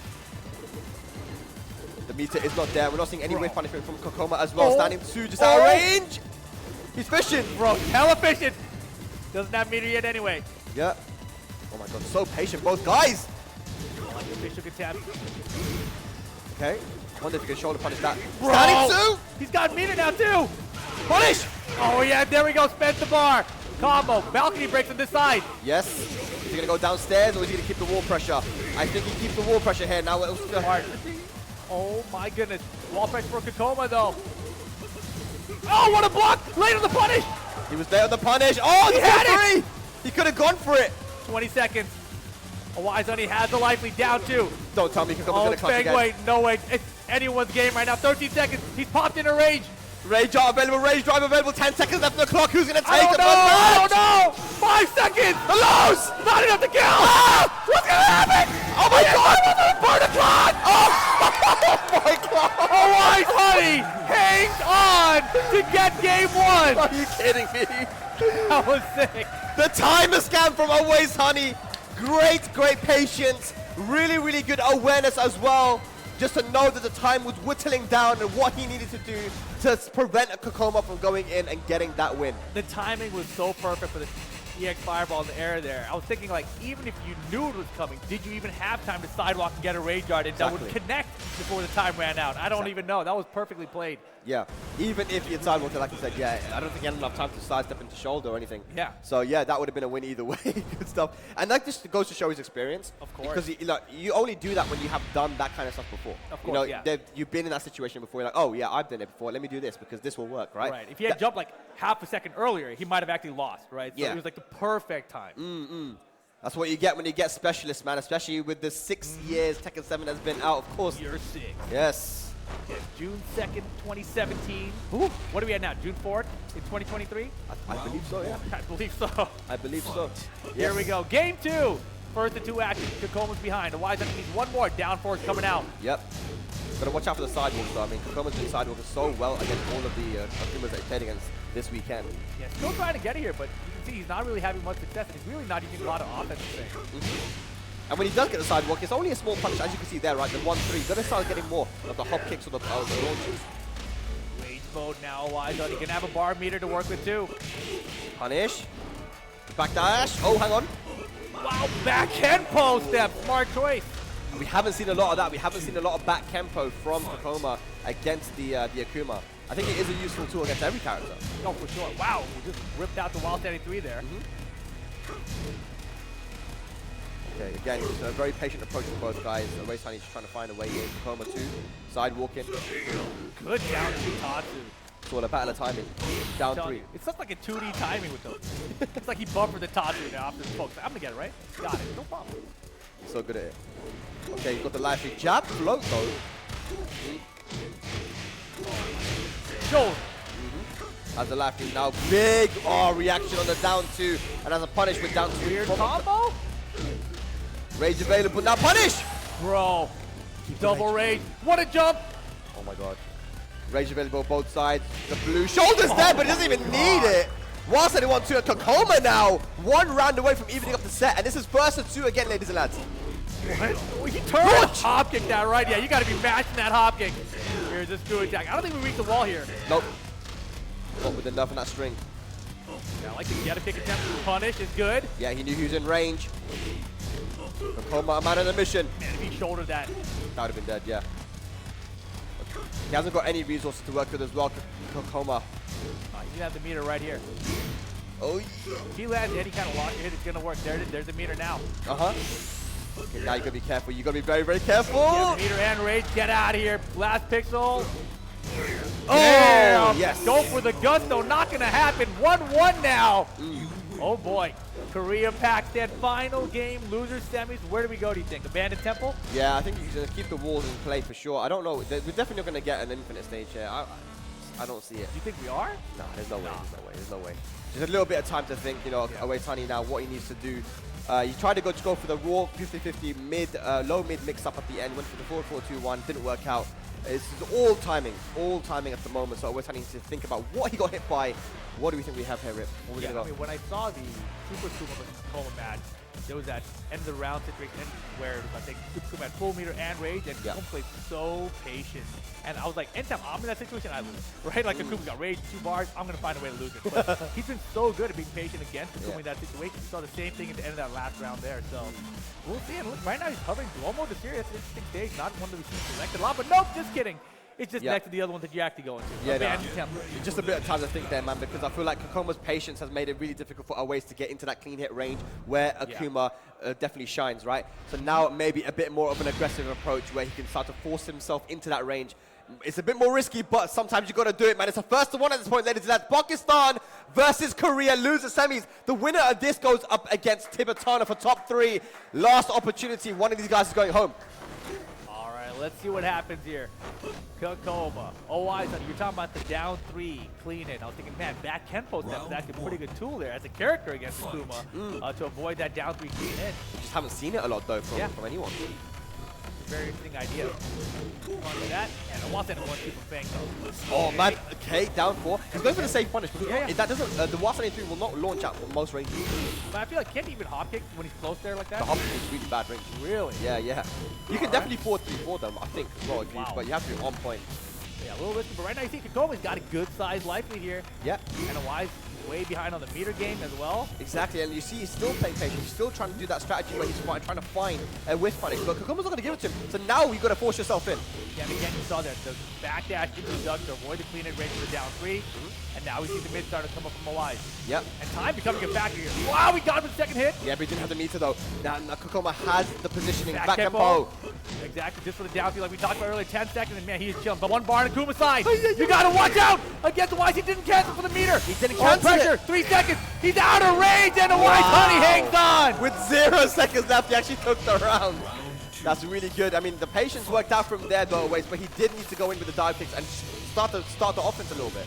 Yeah, Kokoma was hanging out with that defense the entire round, right? But when it gets down to the last 10 seconds, you gotta have a bigger life lead. Especially against people with meter. Exactly. Even if it's just 1 bar, you can see he's gonna have 1 bar again here. Yeah, he's building up to it very, very slowly here, ladies and lads. But Kokoma, good duck on the down 2 again. Seems like he's reacting to it. He has got very good reaction. Nice, dash in, deep dash into down 3 to catch the sidewalk. That's gonna be big damage. You said it yourself, Rip. He doesn't hang on to that meter, man. He uses it whenever he can. Yeah, he just cashes his combo damage. Nice sidestep from Kokoma here. Double rage again, blue stuff, mixed up time. Jumps, nothing, back tempo, not enough, back roll. Oh, and he whips the wall standing 4-4. 1 round apiece, your final game. Very, very good, man. And Kokoma's not being obvious with the back tempo usage, man. He's using it when he needs to, and it's working out for him. That's exactly the way you want to use it, too. Don't be predictable with it. We've talked about the patches in the past, how, you know, it's less range out of the back tempo step. The options out of it aren't as good as they used to be. Yeah. But still, it's a very useful tool, in my opinion. 100%. Just to make things whiff in general. Yeah, those sticky situations. But right now, it's a sticky situation for both these guys, man. They're trying to find their way in. Yeah, Wise. He's going to have meter every single round here. It's crazy. And there's the down 3. He's got the meter now. And a big lead as well. Yeah, this is dangerous now for Kokoma because he knows he has to get into close range. But he just burns the meter. Bar. I don't know about that. There's that 1-3 from Kokoma. He's still going to use that in neutral. No one seems to be ducking the high after the jab. They're just not expecting the second hit to be coming out. Saw it last week as well, but here we go. 15 seconds on the clock. Down to the wire again in terms of time. Yeah, there's not much time left. The 10 seconds again. Down back 3s are adding up. Rage available. No meter. 7 seconds. Away Honey. The trade up 14 is a smart choice, but now time not on the Wise Honey side. 2 seconds. Get out of here. The blue stuff. Imagine if he demoned. I don't know if he had enough health to 5, but here we go. Set point Kokoma. Set point, man. And you got to say, Rip, that it must have been because of that the waste on the meter with the standing 2, right? I agree. He had so much meter, so much resources to work with. And now he's building up to another one. There it is. Oh, man. He needs to get the ground back. He's sent to final. The normal wants to close out here. Here's the meter cash in. Yeah, this is what you should have done the last round, man, right? But that's going to go to the wall now. Doesn't get the clean wall splat. Oh, could have had it there. Back tempo out of range. Side step's going to be good here. Nice jump out. It goes for the mid. Oh, my gosh. Good blocks. It's not over. Oh, Wise got to be careful. Here we go. Final round. Kokoma, Wise Honey, Korea versus Pakistan. All right, and the meter is building up slowly once again. A beautiful block on the down 2, but doesn't get the launch. Oh, my Drops the goodness. combo. He's got no meter for this round. This is a big deal. That was a massive drop. Shoulder guaranteed. Massive life lead. Not massive, a fragile life lead. It's tiny. He can go either way, counter while standing for. Here's the headbutt. Rage mode now, Wise Honey. Can he make a comeback with no meter? He's going to build it to a bar. It might be enough in time. I don't know, Rip. I don't think so. Oh, punish. He's got a pixel. He's not done. It's not done. He's got the down 4. Kokoma takes out a Wise Honey. What a set, going right down to the wire, but Kokoma's dream stays alive here. Always Honey eliminated. It was so close, but what a performance from both guys. Wow, what a set. Down the wire, final round. Kokoma. Woo! He's taken out every Akuma player that he's played in this tournament. I asked him about it earlier. I don't want to say it before, but yeah. He said, I asked him why is he so good against his character now. He said he lost to Atif, but a couple times he's like, I'm tired of losing. I'm going to go train against Goki. And that's what we've seen here. He took out every single one that he played against here. And that one was a close one, obviously, but still getting it done with the way, the Fang way. Yes, yes, absolutely, man. I loved it, man. Just the patience in so many of those situations, and so many rounds went right down to the wire. I think as well versus Always Honey, he's quite the patient Akuma as well, where he likes to look for the whiff punishment. So that dynamic of two patient players just trying to find their opening was very interesting, right? Definitely. But then it went down to the final round. It's sick to watch, man. Pakistan versus Korea, it's always entertaining. But now it comes down to 3, Rip. Just 3 left. We got Raif, of course, sitting on the winner's side of grand finals for Saudi. But then right here, the loser's final run back.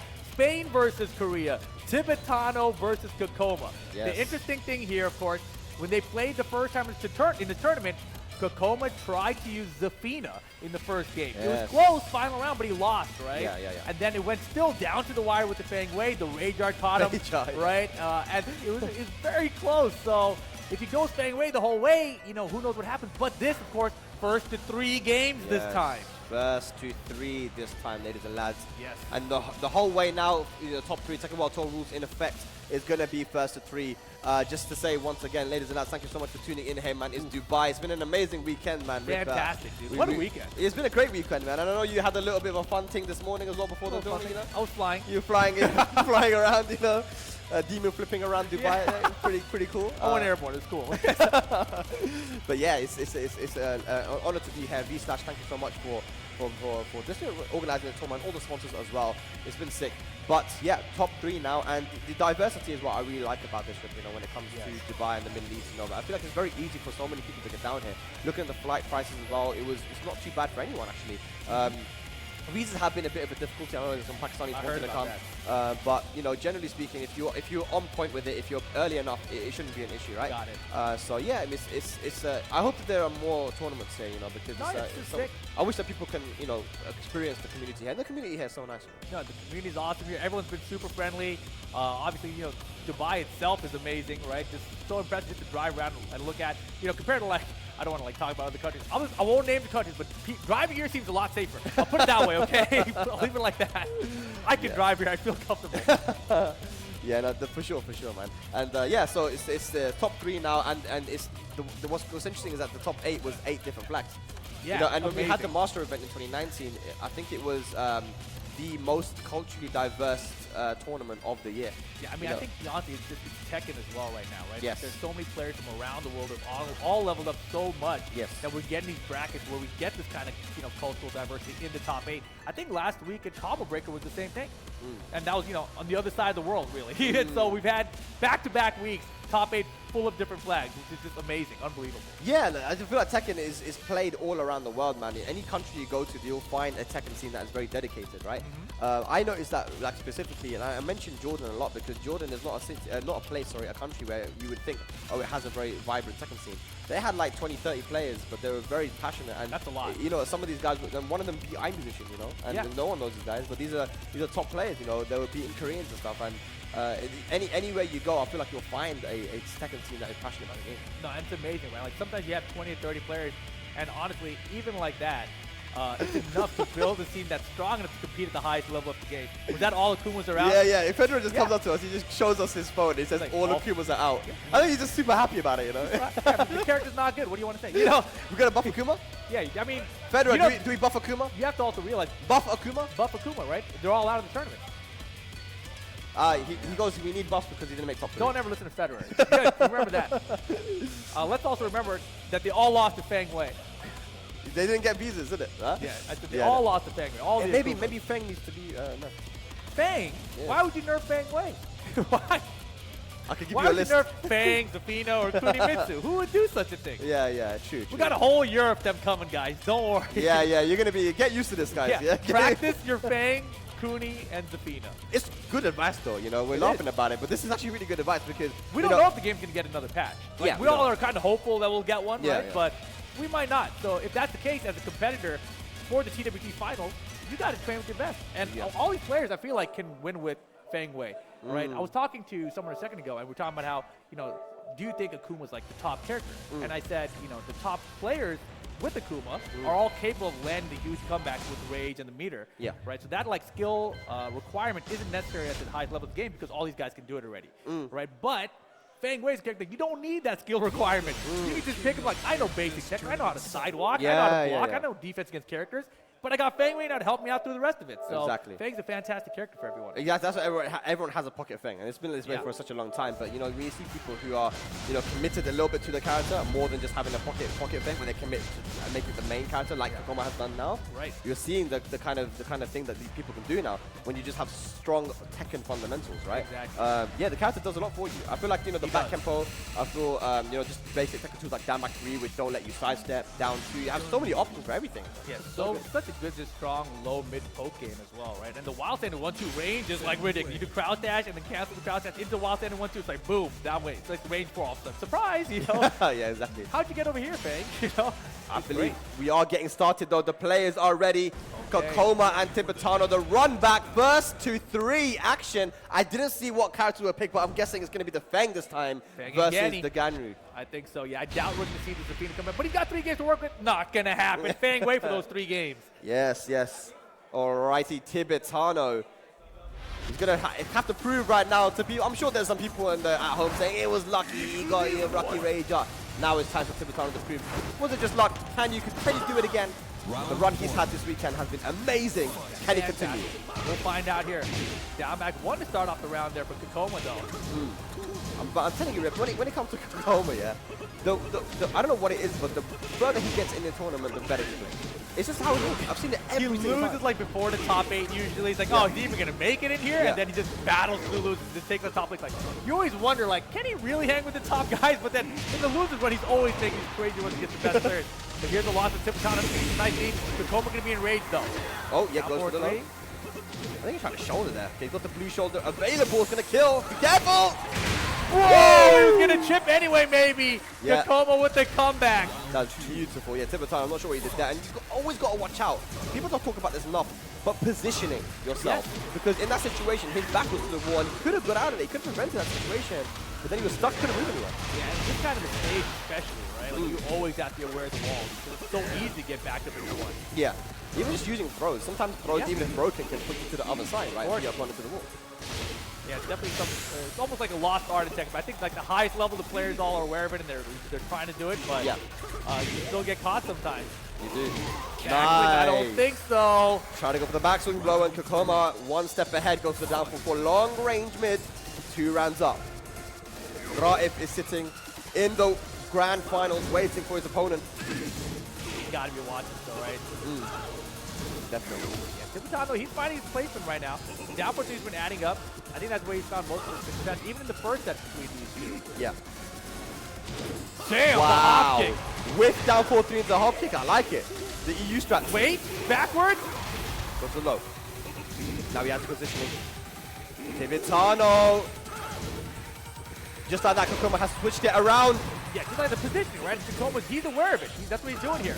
And now the wall pressure from Fang Wei. Get clapped, though! I like that. Get out of there. Not going to be dead. We're going to get the... Okay, nice! Yeah, 50-50 in the end there. Caught the back roll. Big damage. All right, Tibetano on the board. Man, look, now 3 seconds. 35% lead. He's playing such a fast-paced game. I think that when it comes to Kokoma's Fang, it's a lot more aggressive. It's so much more fun to watch. You can see the dynamic difference between Kokoma versus Oasis and Kokoma versus Tibetano. Exactly what I was thinking, too. That Wise Honey match was so good, but their back tempo step into the launch. I love that combo. I hate that combo. It's so cool, dude. It doesn't look like it should even be a combo. They watch me drop this and win. Boom. Fang Wei. Stage select here from Tibetano. Like you mentioned, Rip, I don't think we've seen anything but the Ganryu from him recently, right? Yes. We're going straight back to the Souk. I think he wants to play that. It's interesting because Kokoma's been the one pushing the pressure, yet he is going to the Souk stage. He's going to the smaller stage here. And I think he's like, yeah, cool. If you want to bring that fight to me, I'm down. I'm game, you know? But I would have liked to see maybe an Infinite stage because even against Raif, he was playing better on Infinite. Yeah, honestly, I don't know. I mean, maybe it helps for Tibetano, right? But I don't think it affects Kokoma one way or another when it's infinite or wall. I think Fang Wei taking the walls away probably helpful here. And from what we've seen in the positioning from the first game, take the walls away probably helps out Tibetano. Yeah, and I don't think that Garnius necessarily needs the walls either. You know, like, No, he not still gets necessarily. good damage in the open. You know, the good OTs then after 1+2 into the 50-50. Yeah, I was going to say, yesterday we saw a lot of unblockable setups from TWT. We haven't seen any of those today. Yeah, yeah. And he still got the wall here. It's wall splatting from, like, I think, you know, half the stage away, it felt like. I wonder how much, you know, downloading and scouting there has been last night, you know? Sometimes it just happens, but, you know, oh yeah, I hit the tackle button, damn it, you know? Okay, good. This is very, very good for TWT. Nice, solid round, but again, you're back into the wall. You got to be careful. Oh my goodness, beautiful conversion there. Oh, no. Some spring kick as well. And hey, look, remember. Oh, nice! Combo start for Ganryu! That should be the round. Yes, nice. Good stuff from TWT. But again, that was scary, Rip, right? Yeah. You know, he chose this round, but in that situation, again, Kakoma, if you went for the right read, could have been it. Back one. Big shoulder as well for the counting. Back one. Chunk of damage. Oh, man, the snake dash. All the right decisions here on offense. I feel like Ganryu definitely does struggle with that as well, just the jab pressure and you know, his jab is 12 frames, right? Right. The only thing you can really do to panic is the back on the 2. Hasn't got a hop kick. Exactly. He needs that headbutt. Yeah. Nice. Good stuff from Kakoma. The pressure. Yeah, yesterday too, we saw a lot of the headbutt counters from TWT. We haven't seen that today at all. Yeah. You see this from Kakoma. Just starting his offense with the downfall runs and the jabs. Man, it's just crazy pressure at the moment. It's not even been 10 seconds and he's already almost dead. And he's hit him with like 20 moves. You know? Yeah. It's like 10 seconds, here's 50 posts for Franklin. Counter him downfall, but no combo. Unfortunate there. Kakoma pushing on the pressure. Finishes the string. Wow. No launch. He's just feeling it right now. He's got to slow down though, because look at this comeback from TWT with rage. Sidewall saved him. Rage available. Oh boy, we're chunked up here. Oh, blue stuff's coming. Not gonna get it down forward two, TWT. Beautiful timing there. The tiny delay before the downfall 2. Kakoma had rage. All he had to do was block it to do a blue shoulder. The wall would have done the rest for him. Yeah.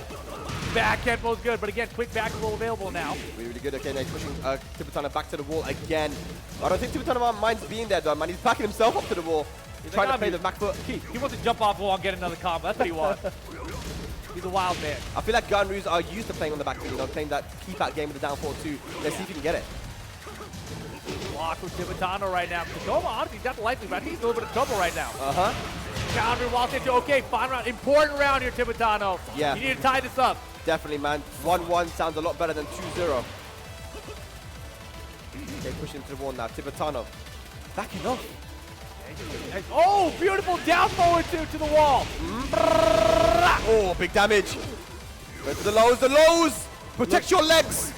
Kakoma's in big trouble. No, Oh, no punish on the shoulder, but look at the life lead. Give me this perfect. Yo, Spain.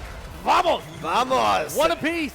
Very good there from TWT. And it's so interesting that even when Kakoma's getting backed up to the wall, you know, TWT just backs up to the middle of the stage. He's like, you know what? He likes to play on the back foot. And you saw it there, right? He backed off, and then when Kakoma came in to try and start his offense, he had the range enough to go for the downfall too. Just, it's a battle of timing again when it comes to the high level. And let's not forget, you know, Kakoma, that round when he threw out the full string, he was so overconfident at that one moment, and that's all it takes sometimes. You know, you put yourself out of the game plan you had going into it, and you're hoping kind of like, oh, I can do whatever I want, but you can't. Not at this level of the game. No, absolutely. We're going to the Brimstone of Fire. This is where Kakoma always likes to go.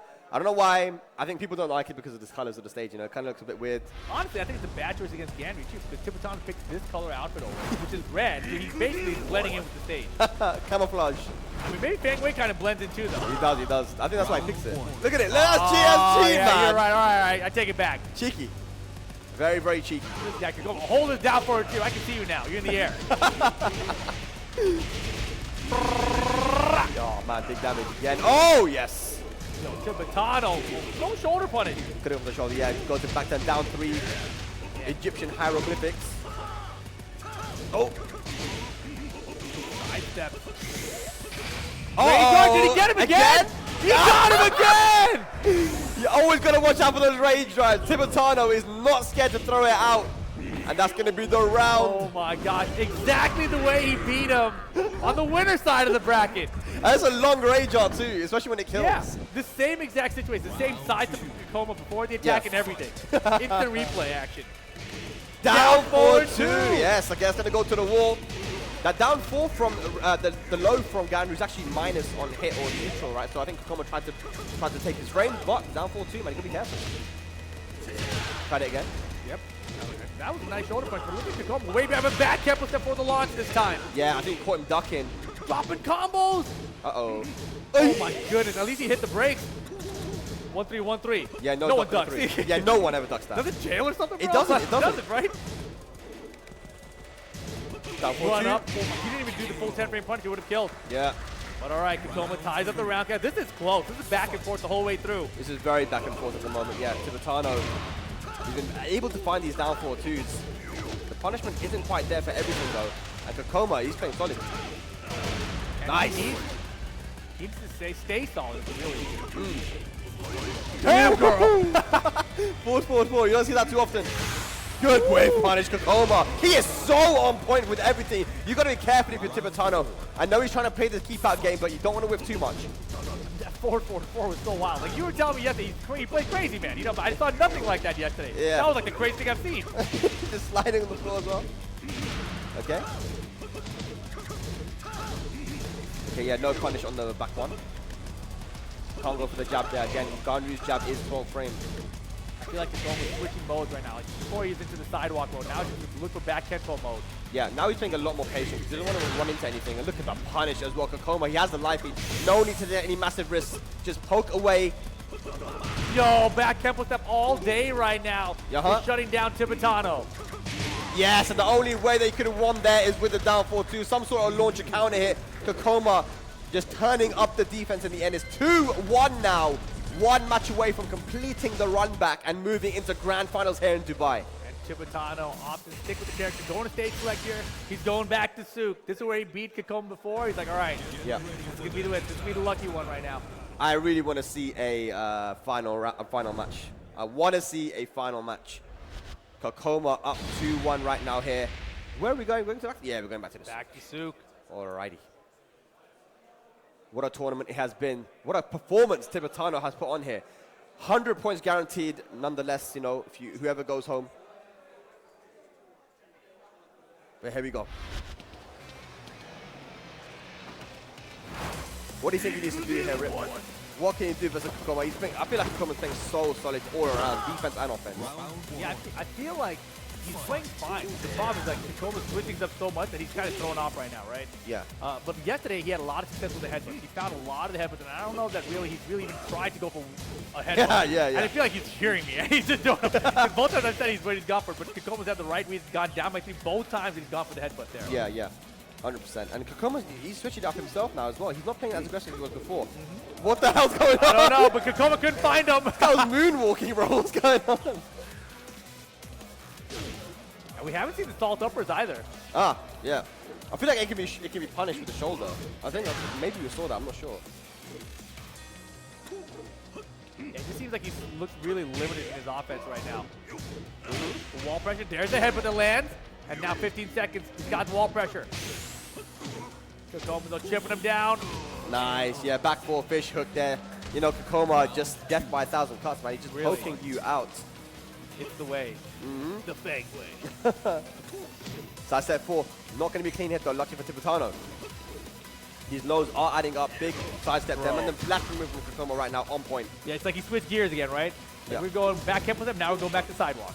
Yep. Oh, look at Bounce! that. Baits out the Flat. parry. Look at this combo. Hey! Oh my god, dude. Damage. Kakoma working on a perfect still. Nice. Okay, cool combo. TWT combo, but oh, just like that. Set point for Kakoma to get to grand finals. Very, very good stuff from Kakoma, man. He's one round away. This man, he had a very, very tough journey. Both these guys have tough journeys to make it head to Dubai. But one of these guys are going home, and it looks like it might be TWT. Kakoma is playing so solid. Oh! So scary. There's Back salt tempo up. had the block though. And the down two's adding up, and there's the hop kick! Forcing TWT to half pressure because he's falling behind in life. And now Kakoma looking to close things out. TWT not even in rage right now. Yeah. 1 pixel away from rage as well. Uses the throw. Kakoma breaks it. There's the rage. Now the red dress is on. Down 2. Down 4-2. Nice! Not stop! gonna get it. Nice try, but Kakoma 3-1 over TWT makes his way to the grand finals here. Yes, TWT though, man. We gotta give it up for him, man, because nobody expected him to get to where he got. The people that he beat to get to where, you know, to that third place finish, amazing. Kakoma, Kashi Snake, always Honey, like, just all around amazing, and I'm looking forward to seeing more to the tunnel. No, definitely. That's a huge chunk of points, too. Third place at a TWT Challenger event here for Tibetano. That's a great start for his TWT run if he hadn't had points already. But here we go, guys. It's going to be time for the grand finals in just a second. But we do have to take a short break before that. Don't go anywhere. We'll be right back. /Emirates top 2 grand finals incoming.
Welcome back, guys. Slash and Dash Emirates Showdown. We're down to the grand finals right now. Rip and Spaghetti Rip. I never ever call you Spaghetti Rip. Yeah, back. Yeah. We're here to bring you the action. Man. Only tag 2 players can call me that. Yeah? No, I know, yeah. You're allowed to. It's his old school name. It's back. Yeah, yeah. Rip is back, sure. Yes, yes. Man, it's been an amazing tournament. It's been an amazing weekend here, Rip, man. And, you know, it's come down to 2. And I'm so happy that we do actually have Middle East representation here in the grand final. Of winner's side, too. Yes, yeah, so exactly. Yes. As you mentioned, Rob, on the winner's side of grand finals, going up against Kokoma from Korea. But Kokoma, if he wants to win, has to win twice here, right? He's got to reset the bracket. And let's take a look at the bracket. And he's second out. Yeah, right. The bracket, yes, the brackets.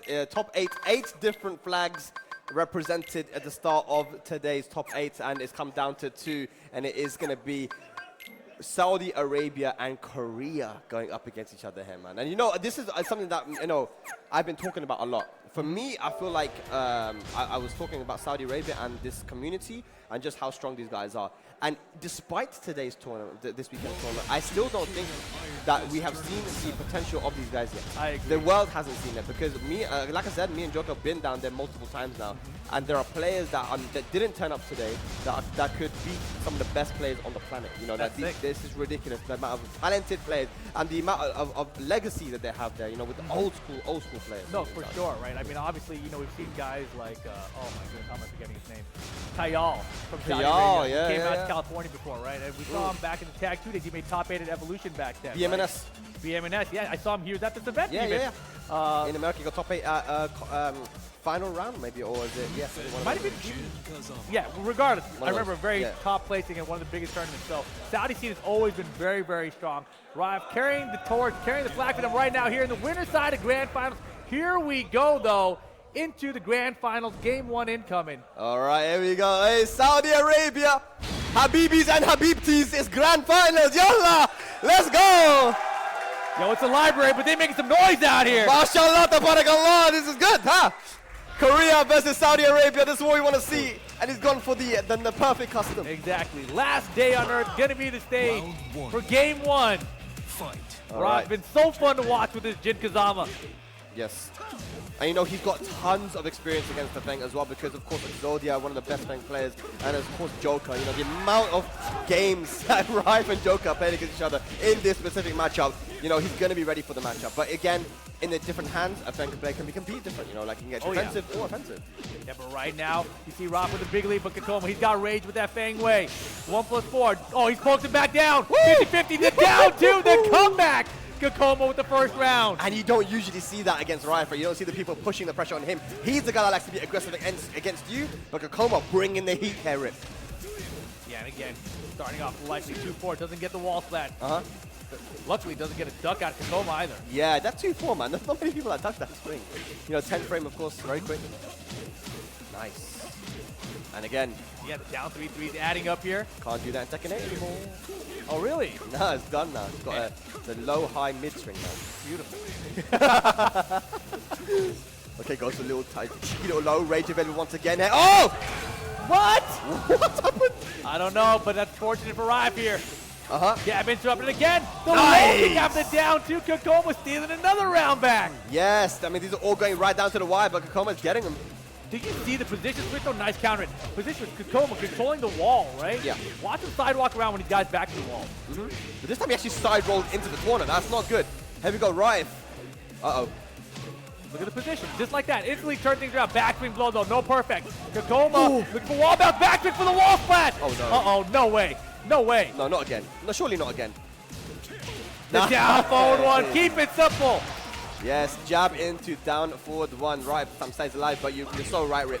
I mean, the positioning is super important, and Kakoma's been doing such a great job of it all day with the lateral movement. Nice get-up kick here, finds the counter hit. Do we get a wall? We do with this one, right? Yo, not with that angle. Man, it's the last day on Earth, man. I mean, it's so hard to find the wall splats on this stage. Nice! Sidestepped the back four because it was at the max range. And the defense holding up right now, but oh, the running slide. Kakoma, another positioning switch. Whoa, stop getting played! He survived! He survived! Rise into the final round, game 1. Here we go. Good confirm there from Kakoma as well on the Damak 1. Okay, he's winning with the lows. And again, One of the only high crushing lows that Jin has. That's a great tool. The parries haven't been working out for him. Kakoma's done a good job in changing his timing. Look at the sidestep. Nice, the lows. Almost has a wild thing to 1-2 as well. Doesn't get countered by forward 4. Yeah, this is looking great for Kakoma. Now Rage available. Can Rife make the comeback? No! Wow. He goes for the regular hook fist, which is punishable. And Kakoma, great punish there with the jabs. Yeah, 10 frame puncher. That's a 3-hitter. Usually a chunk of damage, and it is for Fang Wiz. I believe 26 damage. Damn, 26 damage. I think so. I think Negan's is more with 29. Jeez, I think Kunimitsu is also like Fang's 24. Damn, man, like Rip, you're getting the numbers, yeah? We were looking at it because we were curious about it. 29, 26, 29. How much is Laws 112? Hell no. Come on, come on. I don't know. This is your main character. All right, here we go.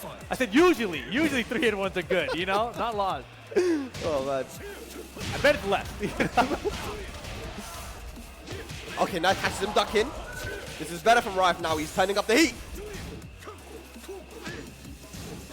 Haven't seen a ton of hell sweep attempts as well. I don't think we even saw one in that last match. It's not really his style, right? He uses it specifically to his opponent. And the thing that's also interesting, I feel like he needs that one game to warm up to his opponent, so I'm curious how he does this longer set here, first to 3. Yeah, and again, these guys didn't play each other. Right? It's the first time they're coming up against each other. That's the hop kick to beat the aggression again. Roma should be taken to the corner. No, he drops Not it. with that combo. Kakoma right now sitting on a good life lead. And man, he's been able to switch gears between offense and defense so well. And there's the LLRK, the hell sweep. Yep, what's going to be the combo head? Nice, forward 1+2. Beautiful. So what's the combo? Hey. Savage sword and a back 4. How about that? And you know, when I was talking to Rife about back 4, he said it's such a good move that's underutilized by Jin players. It's a safe, very quick wall splatting mid. You know, why not use it? You know, in that situation, it's, you know, there was no risk for him. Man, Kakoma again trying for that hop kick. Yep. Doesn't quite find that time. Had a little trade. Okay. Damn, get out of here. That's gonna go double for sure, man. Look at that Season 3 wall carry. What is that? Yeah, why? We'll pick up conversion here. I hate that conversion. Rage. Forward 4. Oh boy. Right, here we go. Rage drive spent this time. Wow, good defense from Kakoma there. Yeah. You don't usually see the rage drive stop there into a mix-up, right? Do that for second and cancel. But that just goes to show again that even though you don't usually see it, Kakoma's still ready for it. Exactly. His reactions are on point. You can't test him. Kakoma looks like he's been paying attention to Rise's playstyle too there, right? Because he recognized the parry tip was coming, and that was a beautiful hop kick whip punish. Yep, easy wall spat there. Nice big damage. Hey. Kakoma looking for the reverse sweep now. That's not going to be good for Raif. The block of the down 3-3 that time, and you're right. Kakoma bringing it back for that reverse sweep. Final round, game 2. Alrighty.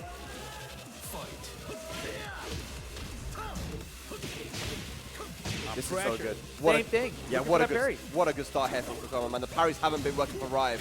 Oh! He baited there, but no confirm on the 2-1. He's calling out the parries big time right now.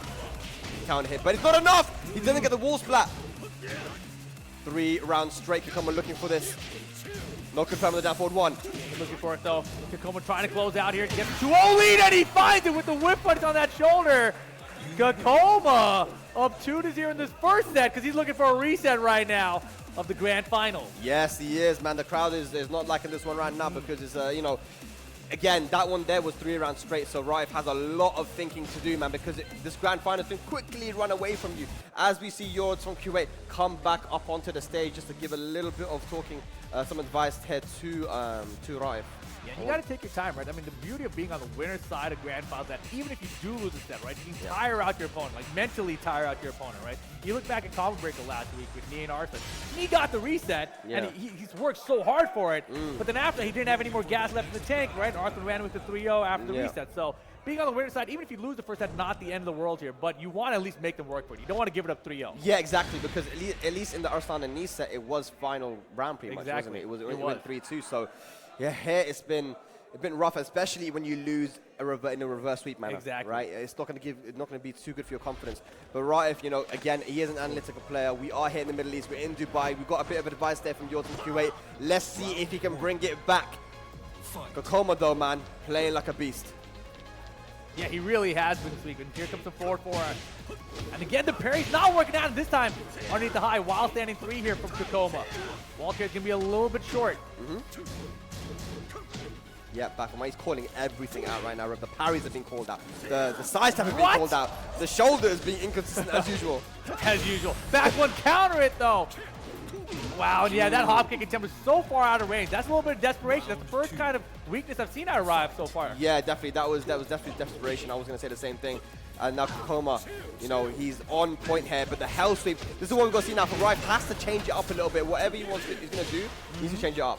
No, definitely. Needs something different. Here comes the wave action, something we haven't seen yet. Yeah. Baby tantrum. Wow, into the mix. I like it. Solid defense holding up right now, though, from both sides. Yeah. Taking his time here, Rive, though, has the life lead. Yep. He can chill. But it's the thing, right? Like, you get in this flow where it can come so offensive, you're like, oh, wait, I should go in back at him. Now that's my chance. But really, you got the life lead. You should relax. Yeah, you don't need to go in right now, this situation. Rage available as well, man. So you don't want to overextend because one rage drive as well, but the back 2-1. Beautiful. And we see the crowd waking up once again. Ryan can definitely bring this one back, man. No, he definitely can. The back 2-1s again, adding up here. To Max, he's trying to get the launch. Kokoma, though, standing defense. Finally, look at that blocking and reacting to the down back 4. Those down forwards were adding up before in the previous match, but, you know, haven't seen a lot of it. They're down back 3, counting so much damage. I don't know what the read is, but Kokoma's hit down 2 when Rive has gone for the parry like 3 or 4 times in the same set so far. Yeah, I think, like I said, with a bit of scouting being done yesterday, you know, you get to watch the VODs. Oh, without a doubt. But right now, Kokoma, he's chilling. Jab down 2 again. We're not seeing the reactions to the down 2. A pixel remaining. Right, what can you do? Spins the rage to the block of the LLRK mix after second to the rage drive that time. Kokoma on reset points. Reset point here now for Kokoma. What are we going to get? More down 2s. It sounds like it. It's the side walking, man. The lateral movement is definitely being very difficult here for Rive. He finishes it good. Punish. On Kokoma again. You know, he gave it a little opening to Tibetano. Yeah. We saw Tibetano ran away with that for a little bit. Yeah, you don't want to get too overconfident. Here we go. Electric to the corner. The combo is sick. All right. Rive, can he get a match on the board? Is that all he needs? It might be. It might be, honestly. Momentum can take everything away at Kokoma right now. Still on reset point, though. Yeah, you have to finish it now if you're Kokoma. You want to get to this reset right now. You don't want to elongate this match any more than you need to. Exactly. And you see the parry again. Kokoma not fighting. And right now, good side lead for Kokoma. Oh my goodness, almost. That could have been big. Using the fish hook, disrespecting the frames again. Rage available. Raif on the back foot. Kokoma looking for the reset. Here we go. Wait. The touch! It might be enough damage. I don't know. It might be enough. Hey. The wall carry. Short. The down 3. Oh my God, he didn't finish it. He didn't finish the down 3. Kokoma gets the reset. Oh my God, we're going for a final first to 3. What was that, Raif? I don't know, man. I don't know, but Kokoma landing the rage drive. The Fang Wei great equalizer lands, and they're running it right back. Let's do it again. Oh Brand new set. I don't even know if they're allowed to do that. I don't even know if they're allowed to do that. They might have to go pick a random stage. I think they need to pick a random stage. They're going, though, unless someone stops them. Here we go. I don't think That's so. not our job. Shoulder. Get it out of here. Low parry for Ryan.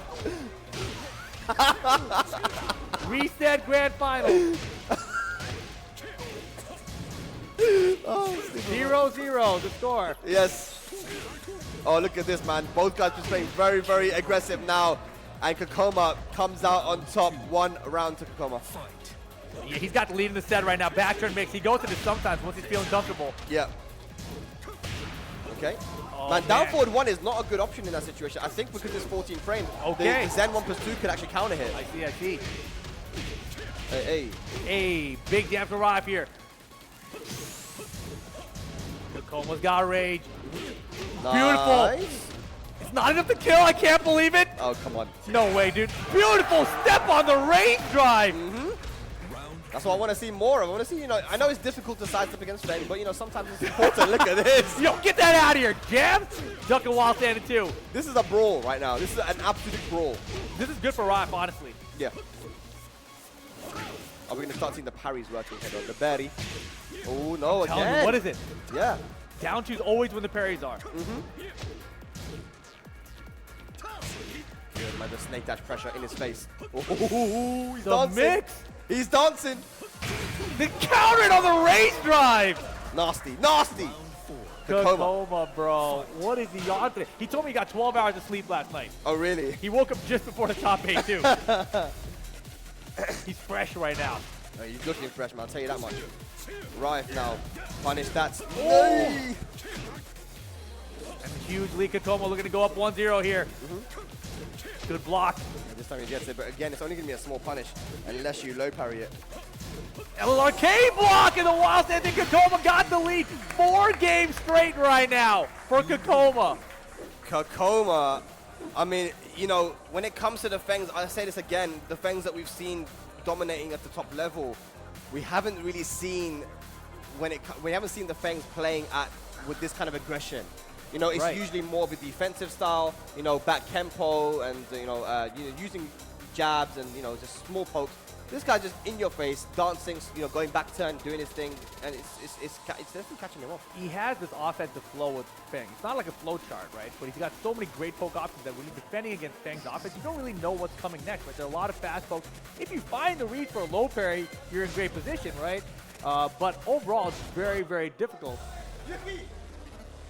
I think they're saying only one person can coach, right? So I think yours went up before. It's a new set, right? Oh, I think it's per tournament? I think that It used to be per tournament. Is it per tournament? It used to be. So I don't know what it is currently this year, but it used to be per tournament. I don't know. Regardless, here we go. Game 2. The other thing about Kakoma's Fang, I was going to say, though, right? Offense flow, great. What we've seen in the Wise is that, you know, hit the brakes completely. He plays this completely defensive play style. And then even when he does that, it's either the back tempo step for the defense or the lateral movement for the defense. Yeah, yeah. No, Kakoma is just playing so comprehensive at the moment. He's using all of Fang's tool sets. He's playing defensive and offensive. He's really doing what Riot does to other people, you know, where he's just changing it up constantly, and he hasn't been able to keep up. He has not been able to keep up. We talked about, you know, the parry from Rafa and how good it was, but Kakoma's had the answer, right? Every time he's had the read on when Rafa wants to use the parry and to land those down twos in response to it. People stop playing aggressive versus Rafa because of the threat of the parry, right? But he hasn't been deterred from it at all because, like you said, using those down twos has been catching him out. Yeah, here's a big combo here from Rafa, though. Yep. Down 3-3. If he just did that, then. Yeah, right? They might not have been reset. Yeah. But now double rage. Kakoma's got the positioning for the wall. Oh, man, that down might be so much better now when he's scared of that blue shoulder! Yeah, just again, positioning, Rip. That is the name of the game right there. Kakoma's keeping him at the wall, not letting him sidewalk out of there. And that the bait. The back turn, back down 3. And now we're going to get to the wall here. Fang Wei, Kakoma, shoulder. Half-life our lead. Rob's in trouble. He is.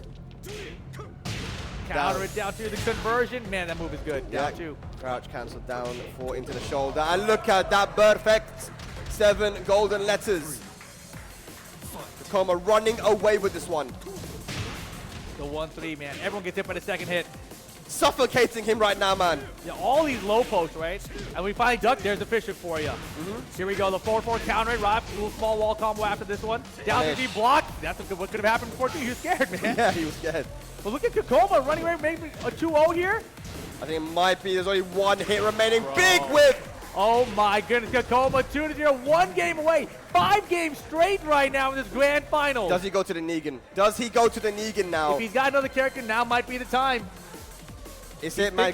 It's grand fight. It's 5 matches straight. It's like you got to start thinking about it now. Yeah, you cannot do simple select though. Cannot do simple select. No, that's we're out there, but you know, if no one stops him, I'm just a commentator, bro. Yeah, that's not our job. Okay, now it's like thinking. Okay, what do we do here? Character select. Character select. Is it the Negan? I don't know. His Negan is very good. I'll tell you this much. His Negan is very good. Oh, was bringing out the bat? Yeah, huh? I think so. Honestly, when you're down 5 games straight, it's time for a change. The crowd comes alive for it. Let's see if he can bring it back here. He has experience in the Fang matchup with Negan as well. Okay. It's going to provide a bit of a different dynamic here. I wonder what he can do against the aggression of Fang. Also, the question mark, though, is like, can he switch gears that fast, right? He's ran the whole tournament with Jin Kazama, right? 5 games straight here with Jin, and now Negan's got 1 game to switch it up. He definitely can switch gears, but is it enough against Kakoma? That's the question, right? Kakoma is 1 match away from taking /and Dash Emirates Showdown. What a run he had as well from being put into losers before top 8.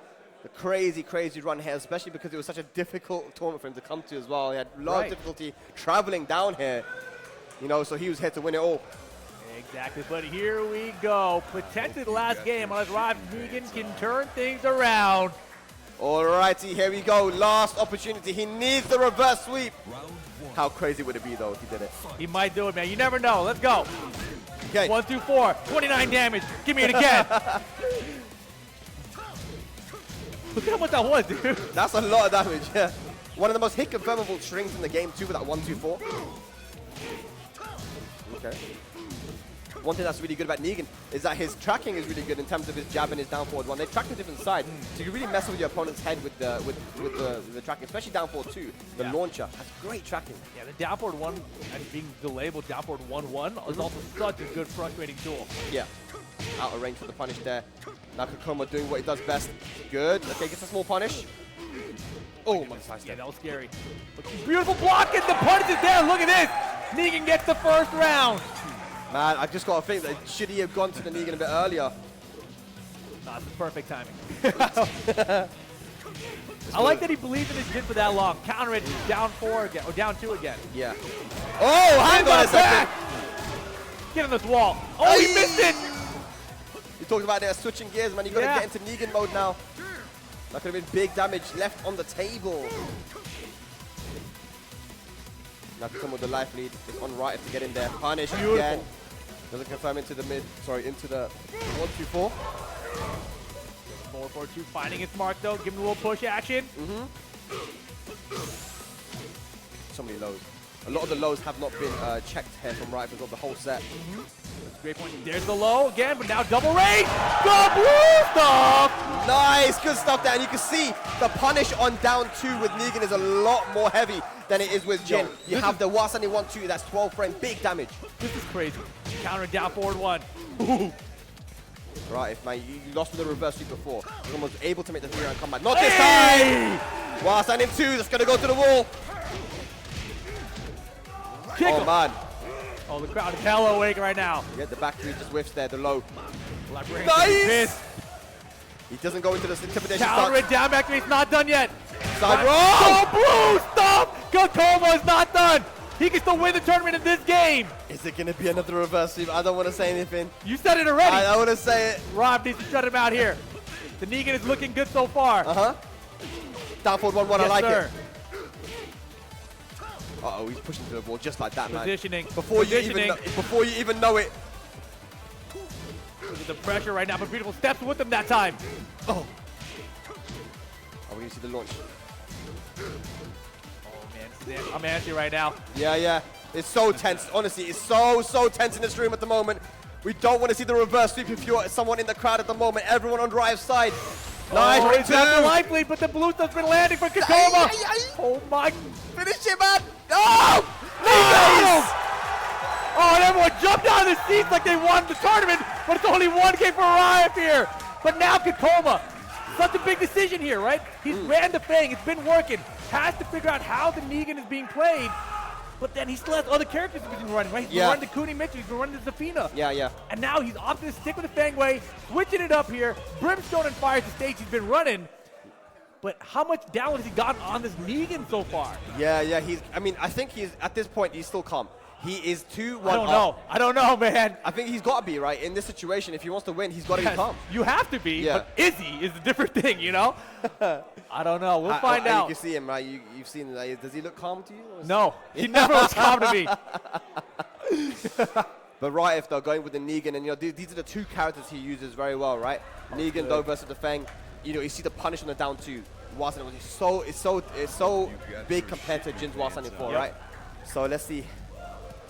Chunky damage. Here we go, though. Game 4 reset grand final. Give me a final match, please. Please. Just to round off this amazing weekend. Down back. Look at the damage in 4 seconds. Yeah. And no throwback 1+2. Yes. Counter it down 2 again. Yes, into the crouch cancel combo. The combo wants to finish it right now. So perfect. That's the way you got to start if you want to finish. Yes. Didn't let Rife get anything started there. You've got to see better keep back here from Rife, man. He's just letting Kokoma in. back. What a great tool against Negan as well. Not a lot of high crushing low attack. Yeah. That's the one. This is much better. They're using the jab to stop the approach from Kokoma. You gotta be careful though, because the blue dress is on. Hang on a second, Rive. Don't stop now. Don't stop now. Like this again. The running 3 tournament point for Kokoma. He just stopped playing the game when he was 1 pixel away, and here we go now, Kokoma. Bang way, you don't want to get countered by the down back 3. And there's the 1-2-4. Kokoma's defense though hanging on. He's got a big lead. This might be the tournament. Yo, you guys better make some noise right off Arrive because he's falling behind. Oh man, oh that's a big punish there. Kokoma, 1 hit away, and there it is! Your Slash and Dash Emirates Showdown champion, Kiba Kokoma from South Korea. The boyfriend gets it done out here. He's on the stage celebrating right now. Kokoma! Amazing, amazing performance after being put in loser bracket so early on. You know, making the run, beating all these strong players. You got to give it up for Rife as well, man. It was tough. The Negan kind of brought it back, but I think it was too little, too late. I think it was too late as well. I mean, I think that if we had seen it earlier, you might have been right. You know, it might force Kokoma to switch gears and start thinking differently as well, right? So yeah. It's rare to see that happen in a set like that, but obviously a little too late. Kokoma getting first place here. Rife, though, great performance in second place. Yeah. And third place, Tibetano from Spain, man. Tibetano, man. Fantastic performance this weekend. Insane. I know it wasn't the result that people in the crowd wanted, you know, but still to be able to see that boys on the stage, and you know, we don't see a lot of tournaments, you know, officially in the Middle East. So you know, the fact that you know we have this, you know, shout outs to the BAMCO for you know having an official event here, and to vSlash, you know, and to bring us down and doing this. But here it is, the tail of the tape. We have the way that it all went down, and of course 3-0, and then it ended up being what, 3-1 in the end? 3-1 in the end, yeah. And I want to give a big shout out as well to the sponsors as well for making this possible. Z Games, Yaya Station, EPOS, BenQ, Mobius, because without them it would have been a lot more difficult, man. It might not even been possible. So thank you very, very much. Yes. Yeah, Rip, just so much diversity. Good ass Tekken. Good ass Tekken. Always, man. Week in, week out. It doesn't matter what part of the world we're in. We got 8 flags on the board for the top 8 again. Just fantastic stuff to everyone, dude. But again, we had Kokoma first place, Rive second place, Tibetano third place, A Wise Honey from Pakistan fourth place, Super Kuma and Book in fifth place, and seventh place Seven Black and Yoretz. Exactly, man. Yes. Crazy top 8. Very, very fun, man. For a TWT Challenge event, you know, you don't expect this level of competition, but people are bringing it. People are hungry right now. They're trying to get to the TWT finals. You know, obviously you got to get your points for the match events and the challenge events. You can expect to see top players around the world in the challenger events. Yeah, 100%. But talking about challenger events, though, next week we actually do have another one with Head Stomper in Sweden. So you definitely want to make sure you tune in for that. But we also, on the same time, have a master event too with BAM. Exactly. But, you know, Battle Arena Melbourne. Yeah, in Australia. So the master event and challenger event action available for you guys to watch next week as well. But when it comes to Dubai, when it comes to Slash and Dash Emirates, when it comes to this this amazing tournament, unfortunately, it is the end. I hope you guys enjoyed it as much as we did. Rip, anything you want to say before we finish? Make sure you guys follow BNE Esports on Twitter so you guys can keep up with all the TWT action. Of course, TekkenWorldTour.com is where you want to go to keep up with the tour. That's all for us here, man. We'll catch you guys next time. Boom! Peace.